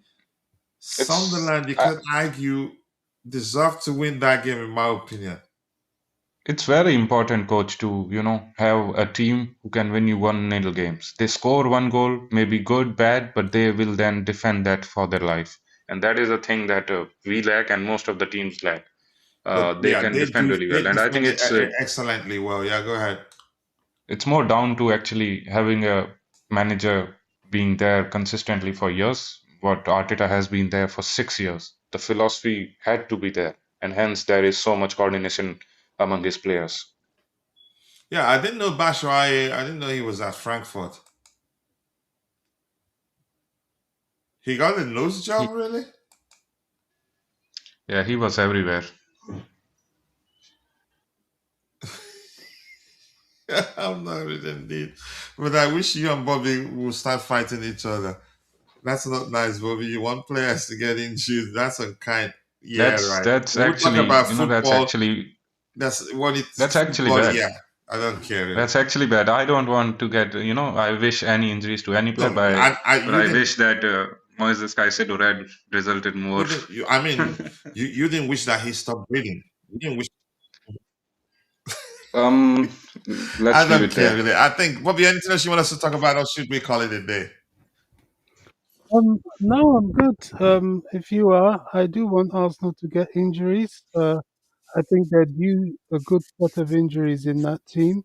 They've never had. So It doesn't mean I'm wishing them bad. I'm just Oh wishing yeah, yeah. an experience. yeah, I think they should have the taste. What's Bobby saying that they should have a taste of the medicine that everyone gets. The fans are so Yeah, cocky when other teams' injury gets worse, they don't consider it. So they yeah. should experience it. And I think they'd wish us the same too. It's really that They simple. have been Definitely. wishing us the same. Yeah. Yeah, We one of talk the of worst fan injuries when we're bases. playing them, and they're like, "Oh, get on with it. Everybody has injuries." Hmm. Okay, fine. Now it's your turn. It's that simple. So we want Arsenal to lose today, right? Oh, absolutely. No, I Every don't want them Well, to lose, but I don't want to be a that bad that person. that, that does mean that Villa will be staying at third if Arsenal lose today, and we won't really jump to the third position. I want them to lose. But you could say Crystal Palace, they attack. I think even if Arsenal has their team lady in their defense, they start defending from the midfield, and they have a You're saying solid Crystal Palace, they're playing midfield Villa, pairing. Sorry. and they're playing Villa, an informed Villa, But very you much get what I'm informed Villa. saying. Arsenal is able to, you could say, to shut out any attack in this world, irrespective of who they have in their defensive line. Here's my point: Yeah, their defending starts from the midfield. You could argue, given how they utilize Declan Rice, they start actually defending from the attacking area. They have like how many? They'd have like 8 defensive players on the pitch at the same time. So yeah. for me, but let's see. Unai Emery is a smart manager. I hope he pulls it off today. Really. But go ahead, what you were Although, saying, Bobby. although we have to keep an eye on Villa as well because I think they're in third place at the moment. They are, yeah. That's what I'm And saying. That's what I'm saying. If they win today, we will not be going above them this weekend at least. well, are they not on the same points as us? A draw would be good. With a draw, They are 3 points above yeah, us. yeah. A draw would be good. Both would drop 2 points each. That would be Yeah, fine. that's okay. As long But as I think Arsenal don't it will win, eventually fall. Yeah, there's a greater chance of Villa falling than Arsenal. Yeah. So that's Come why on, Villa. anything to get rid of Arsenal, I will go with that. yeah. I don't have any remorse over my stance. Ty, right? It's Mm, football, really. yeah, Nobody said that they want anybody to stop breathing. Get injured, be out for a yes, while. Yeah.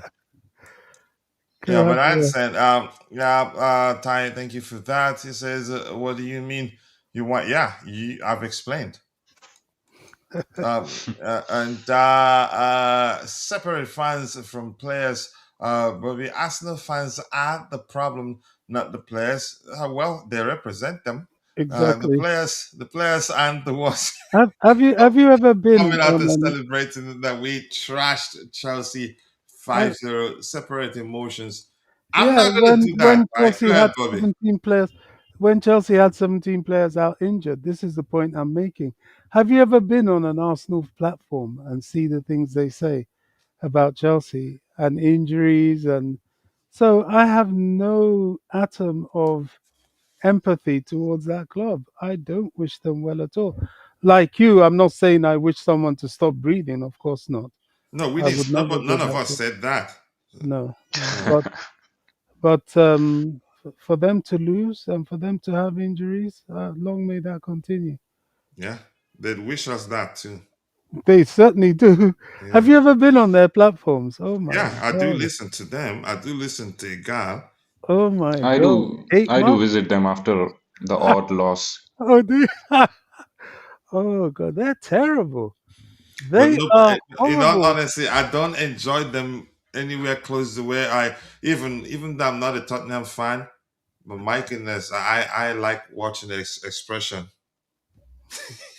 Yeah, them and Liverpool. Oh gosh, go on I hope Liverpool. expression survives Thomas Frank. Go ahead, Bobby. Yeah, I'm saying also Liverpool. Go on Liverpool platforms and see what they say. Gosh, they say some dreadful things. Really, really dreadful things. Yeah, they want slots ahead. All of them. Oh, yeah. At the moment, they want him out, don't they? Yeah. Do I think they'd sack him? No. Uh Here's the thing. If you understand football, what's going on there not necessarily his fault. They made too many changes. Yeah. And they let a lot of you can say uh, two key players go. Darwin Nunes wasn't score he didn't score a lot of goals for them, but he's a serious fighter. Yeah. But Luis Diaz, That was the big my Yeah. mistake, I wall. think wasn't selling Diaz ahead of Gakpo was a big blunder. it? Yeah. And I heard people at the time here saying if Liverpool sign Isaac, that's it, they won the league. Mhm. And we were telling them, you don't understand how football works, that do you? Eventually they will click. Yeah, because Probably it's gonna be they too have late. very good players. Yeah. But And for now, signing more players will compound the situation because Gallagher wants them to go. He wants them to go sign more players in January. He will make the situation worse. Go ahead, what you were saying, bro. no, you're right. You're right. Signing more players will make it worse. They have an excellent set of players. They will come good at some point. But while they're Yeah, struggling, we definitely. should all enjoy it. Look Yeah, at what they said about us. the Look, look, sad look, part look. is that, and it looks like it's gotten to that you can say to that at this moment. Once that such situation becomes a confidence issue, if it degenerates into low confidence, then the easiest thing that clubs usually do always to sack the manager. You're gonna need a major change for them to pick up quickly because yeah, new manager bounce comes into play. Players, you could say, their mindset. It was more like changing it. You can say hitting the reset button for them, even though they wouldn't mind the manager staying, but owners sometimes don't have options. A lot of options now to sack the manager because it's become a low confidence issue. And if you wait for that particular manager to to be the one to sort it out, because it's gone out of his hands anyway, you're risking a lot. And I Yeah, think it has as gotten to that because the sort of games they are losing, they shouldn't be losing. Yeah, as much as I agree with the point that new players, so many changes, it's going to disrupt the whole team, whether it's you know young players or experienced one. But I still think that it's too much quality and too much money being invested in this team, and Yeah. such result or such form, irrespectively, cannot go on and cannot be tolerated. So at one point, at So some something point, has to it's give, not. right? Yeah, it you have a lot of quality. There is triple 100 million players, I think, new signings. So that can't Yeah. be ignored. I mean, why? I mean, look at what um we hear from, Chelsea fans really need to sometimes wake up.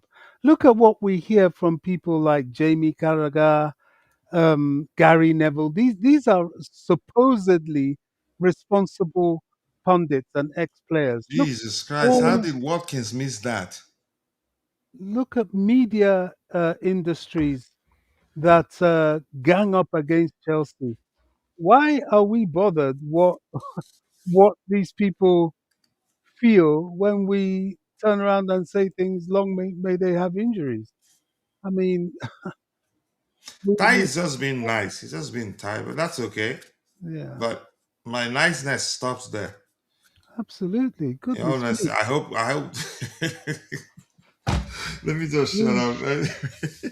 I'm we've gonna had catch a up with lot what of we have in the chat. social But if you're still speaking, I'll wait for you. Then we'll call it a day, please. no, I'm done. All right. Nee, thank you for that comment. I don't think about Arsenal because I know they can't win the league. They don't look it. But if you see the chance that, yeah, Watkins missed now, you say, what's going on? He flawed two of their central defenders and one-on-one with Raya. He basically shot straight at Raya. I could not believe it. I think that it was him. That was Watkins. I just seen the TV from here. I'm not quite sure, but I think it was him. Yeah, thank you for that. Unai Emery loves to turn it into prime Barcelona versus Arsenal. He hates them because they fired him, really.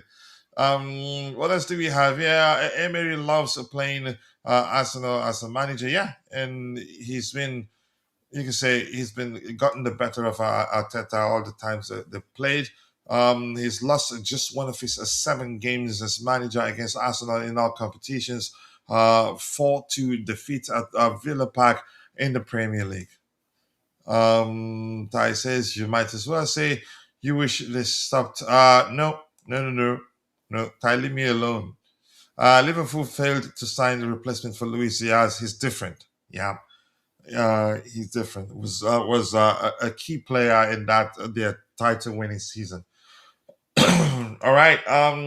Arsenal have okay European In unless fact, I'll go as far as to say Luis yeah. Diaz is one of I the get that one, Ty. Luis, What do you say, Luis. Bobby? I'll go as far as to say as Luis Diaz is one of the few players when he comes on against us, especially when he comes off the bench. I'm like, oh no, I really don't look forward to playing against that Yeah, guy. he was He's such a player. Such a good Yeah, player. Yeah. when he was, even now, him being with Bayern, and I don't think he played against us or he No, came he off the didn't bench. because I don't remember. He played against us, I think so, but he didn't play against Arsenal.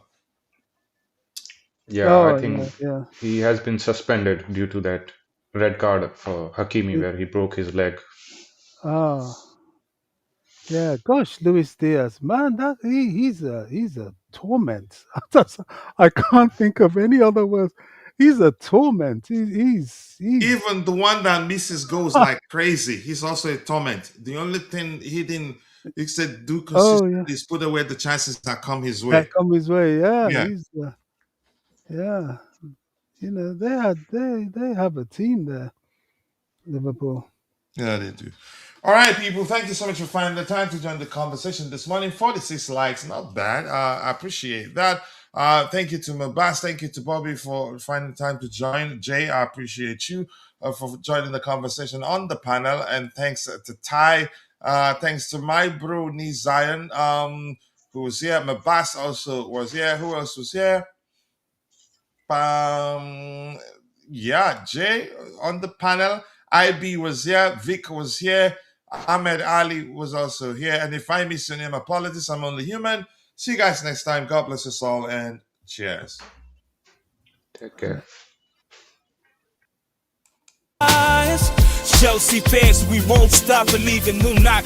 With every chant and roar, we rise for the fight. The blue flag in the air, let it fly with pride. We're gonna show the world that all hearts open wide. From Stamford Bridge to our voices to the light. We love for the team stand strong by our side. Every challenge, we will never ignore. In unity we trust, our hopes on the rise. Chelsea spirit shines, bright lights up the skies. And if a cowboy said, for real of dust, and then with a love this storm, every phone's estimate, and there was a strife. God, you, my heart, keep the blue flame inside like we soar. Through every challenge, we will never ignore. In unity we trust, our hopes on the rise. Chelsea spirit shines, bright lights up the sky.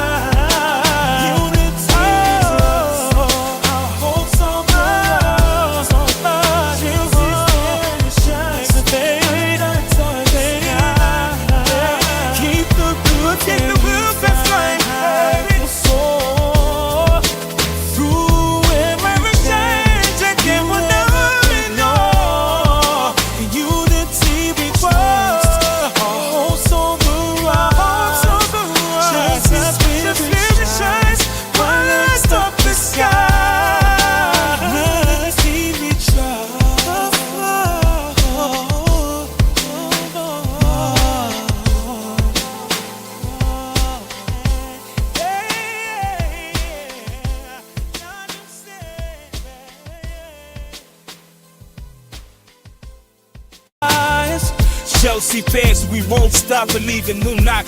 With every chant and roar, we rise for the fight. The blue flag in the air, let it fly with pride. We're gonna show the world that all hearts open wide. From Stamford Bridge to our voices to the light. We love for the team stand strong by our side. Every challenge, we will never ignore. In unity we trust, our hopes on the rise.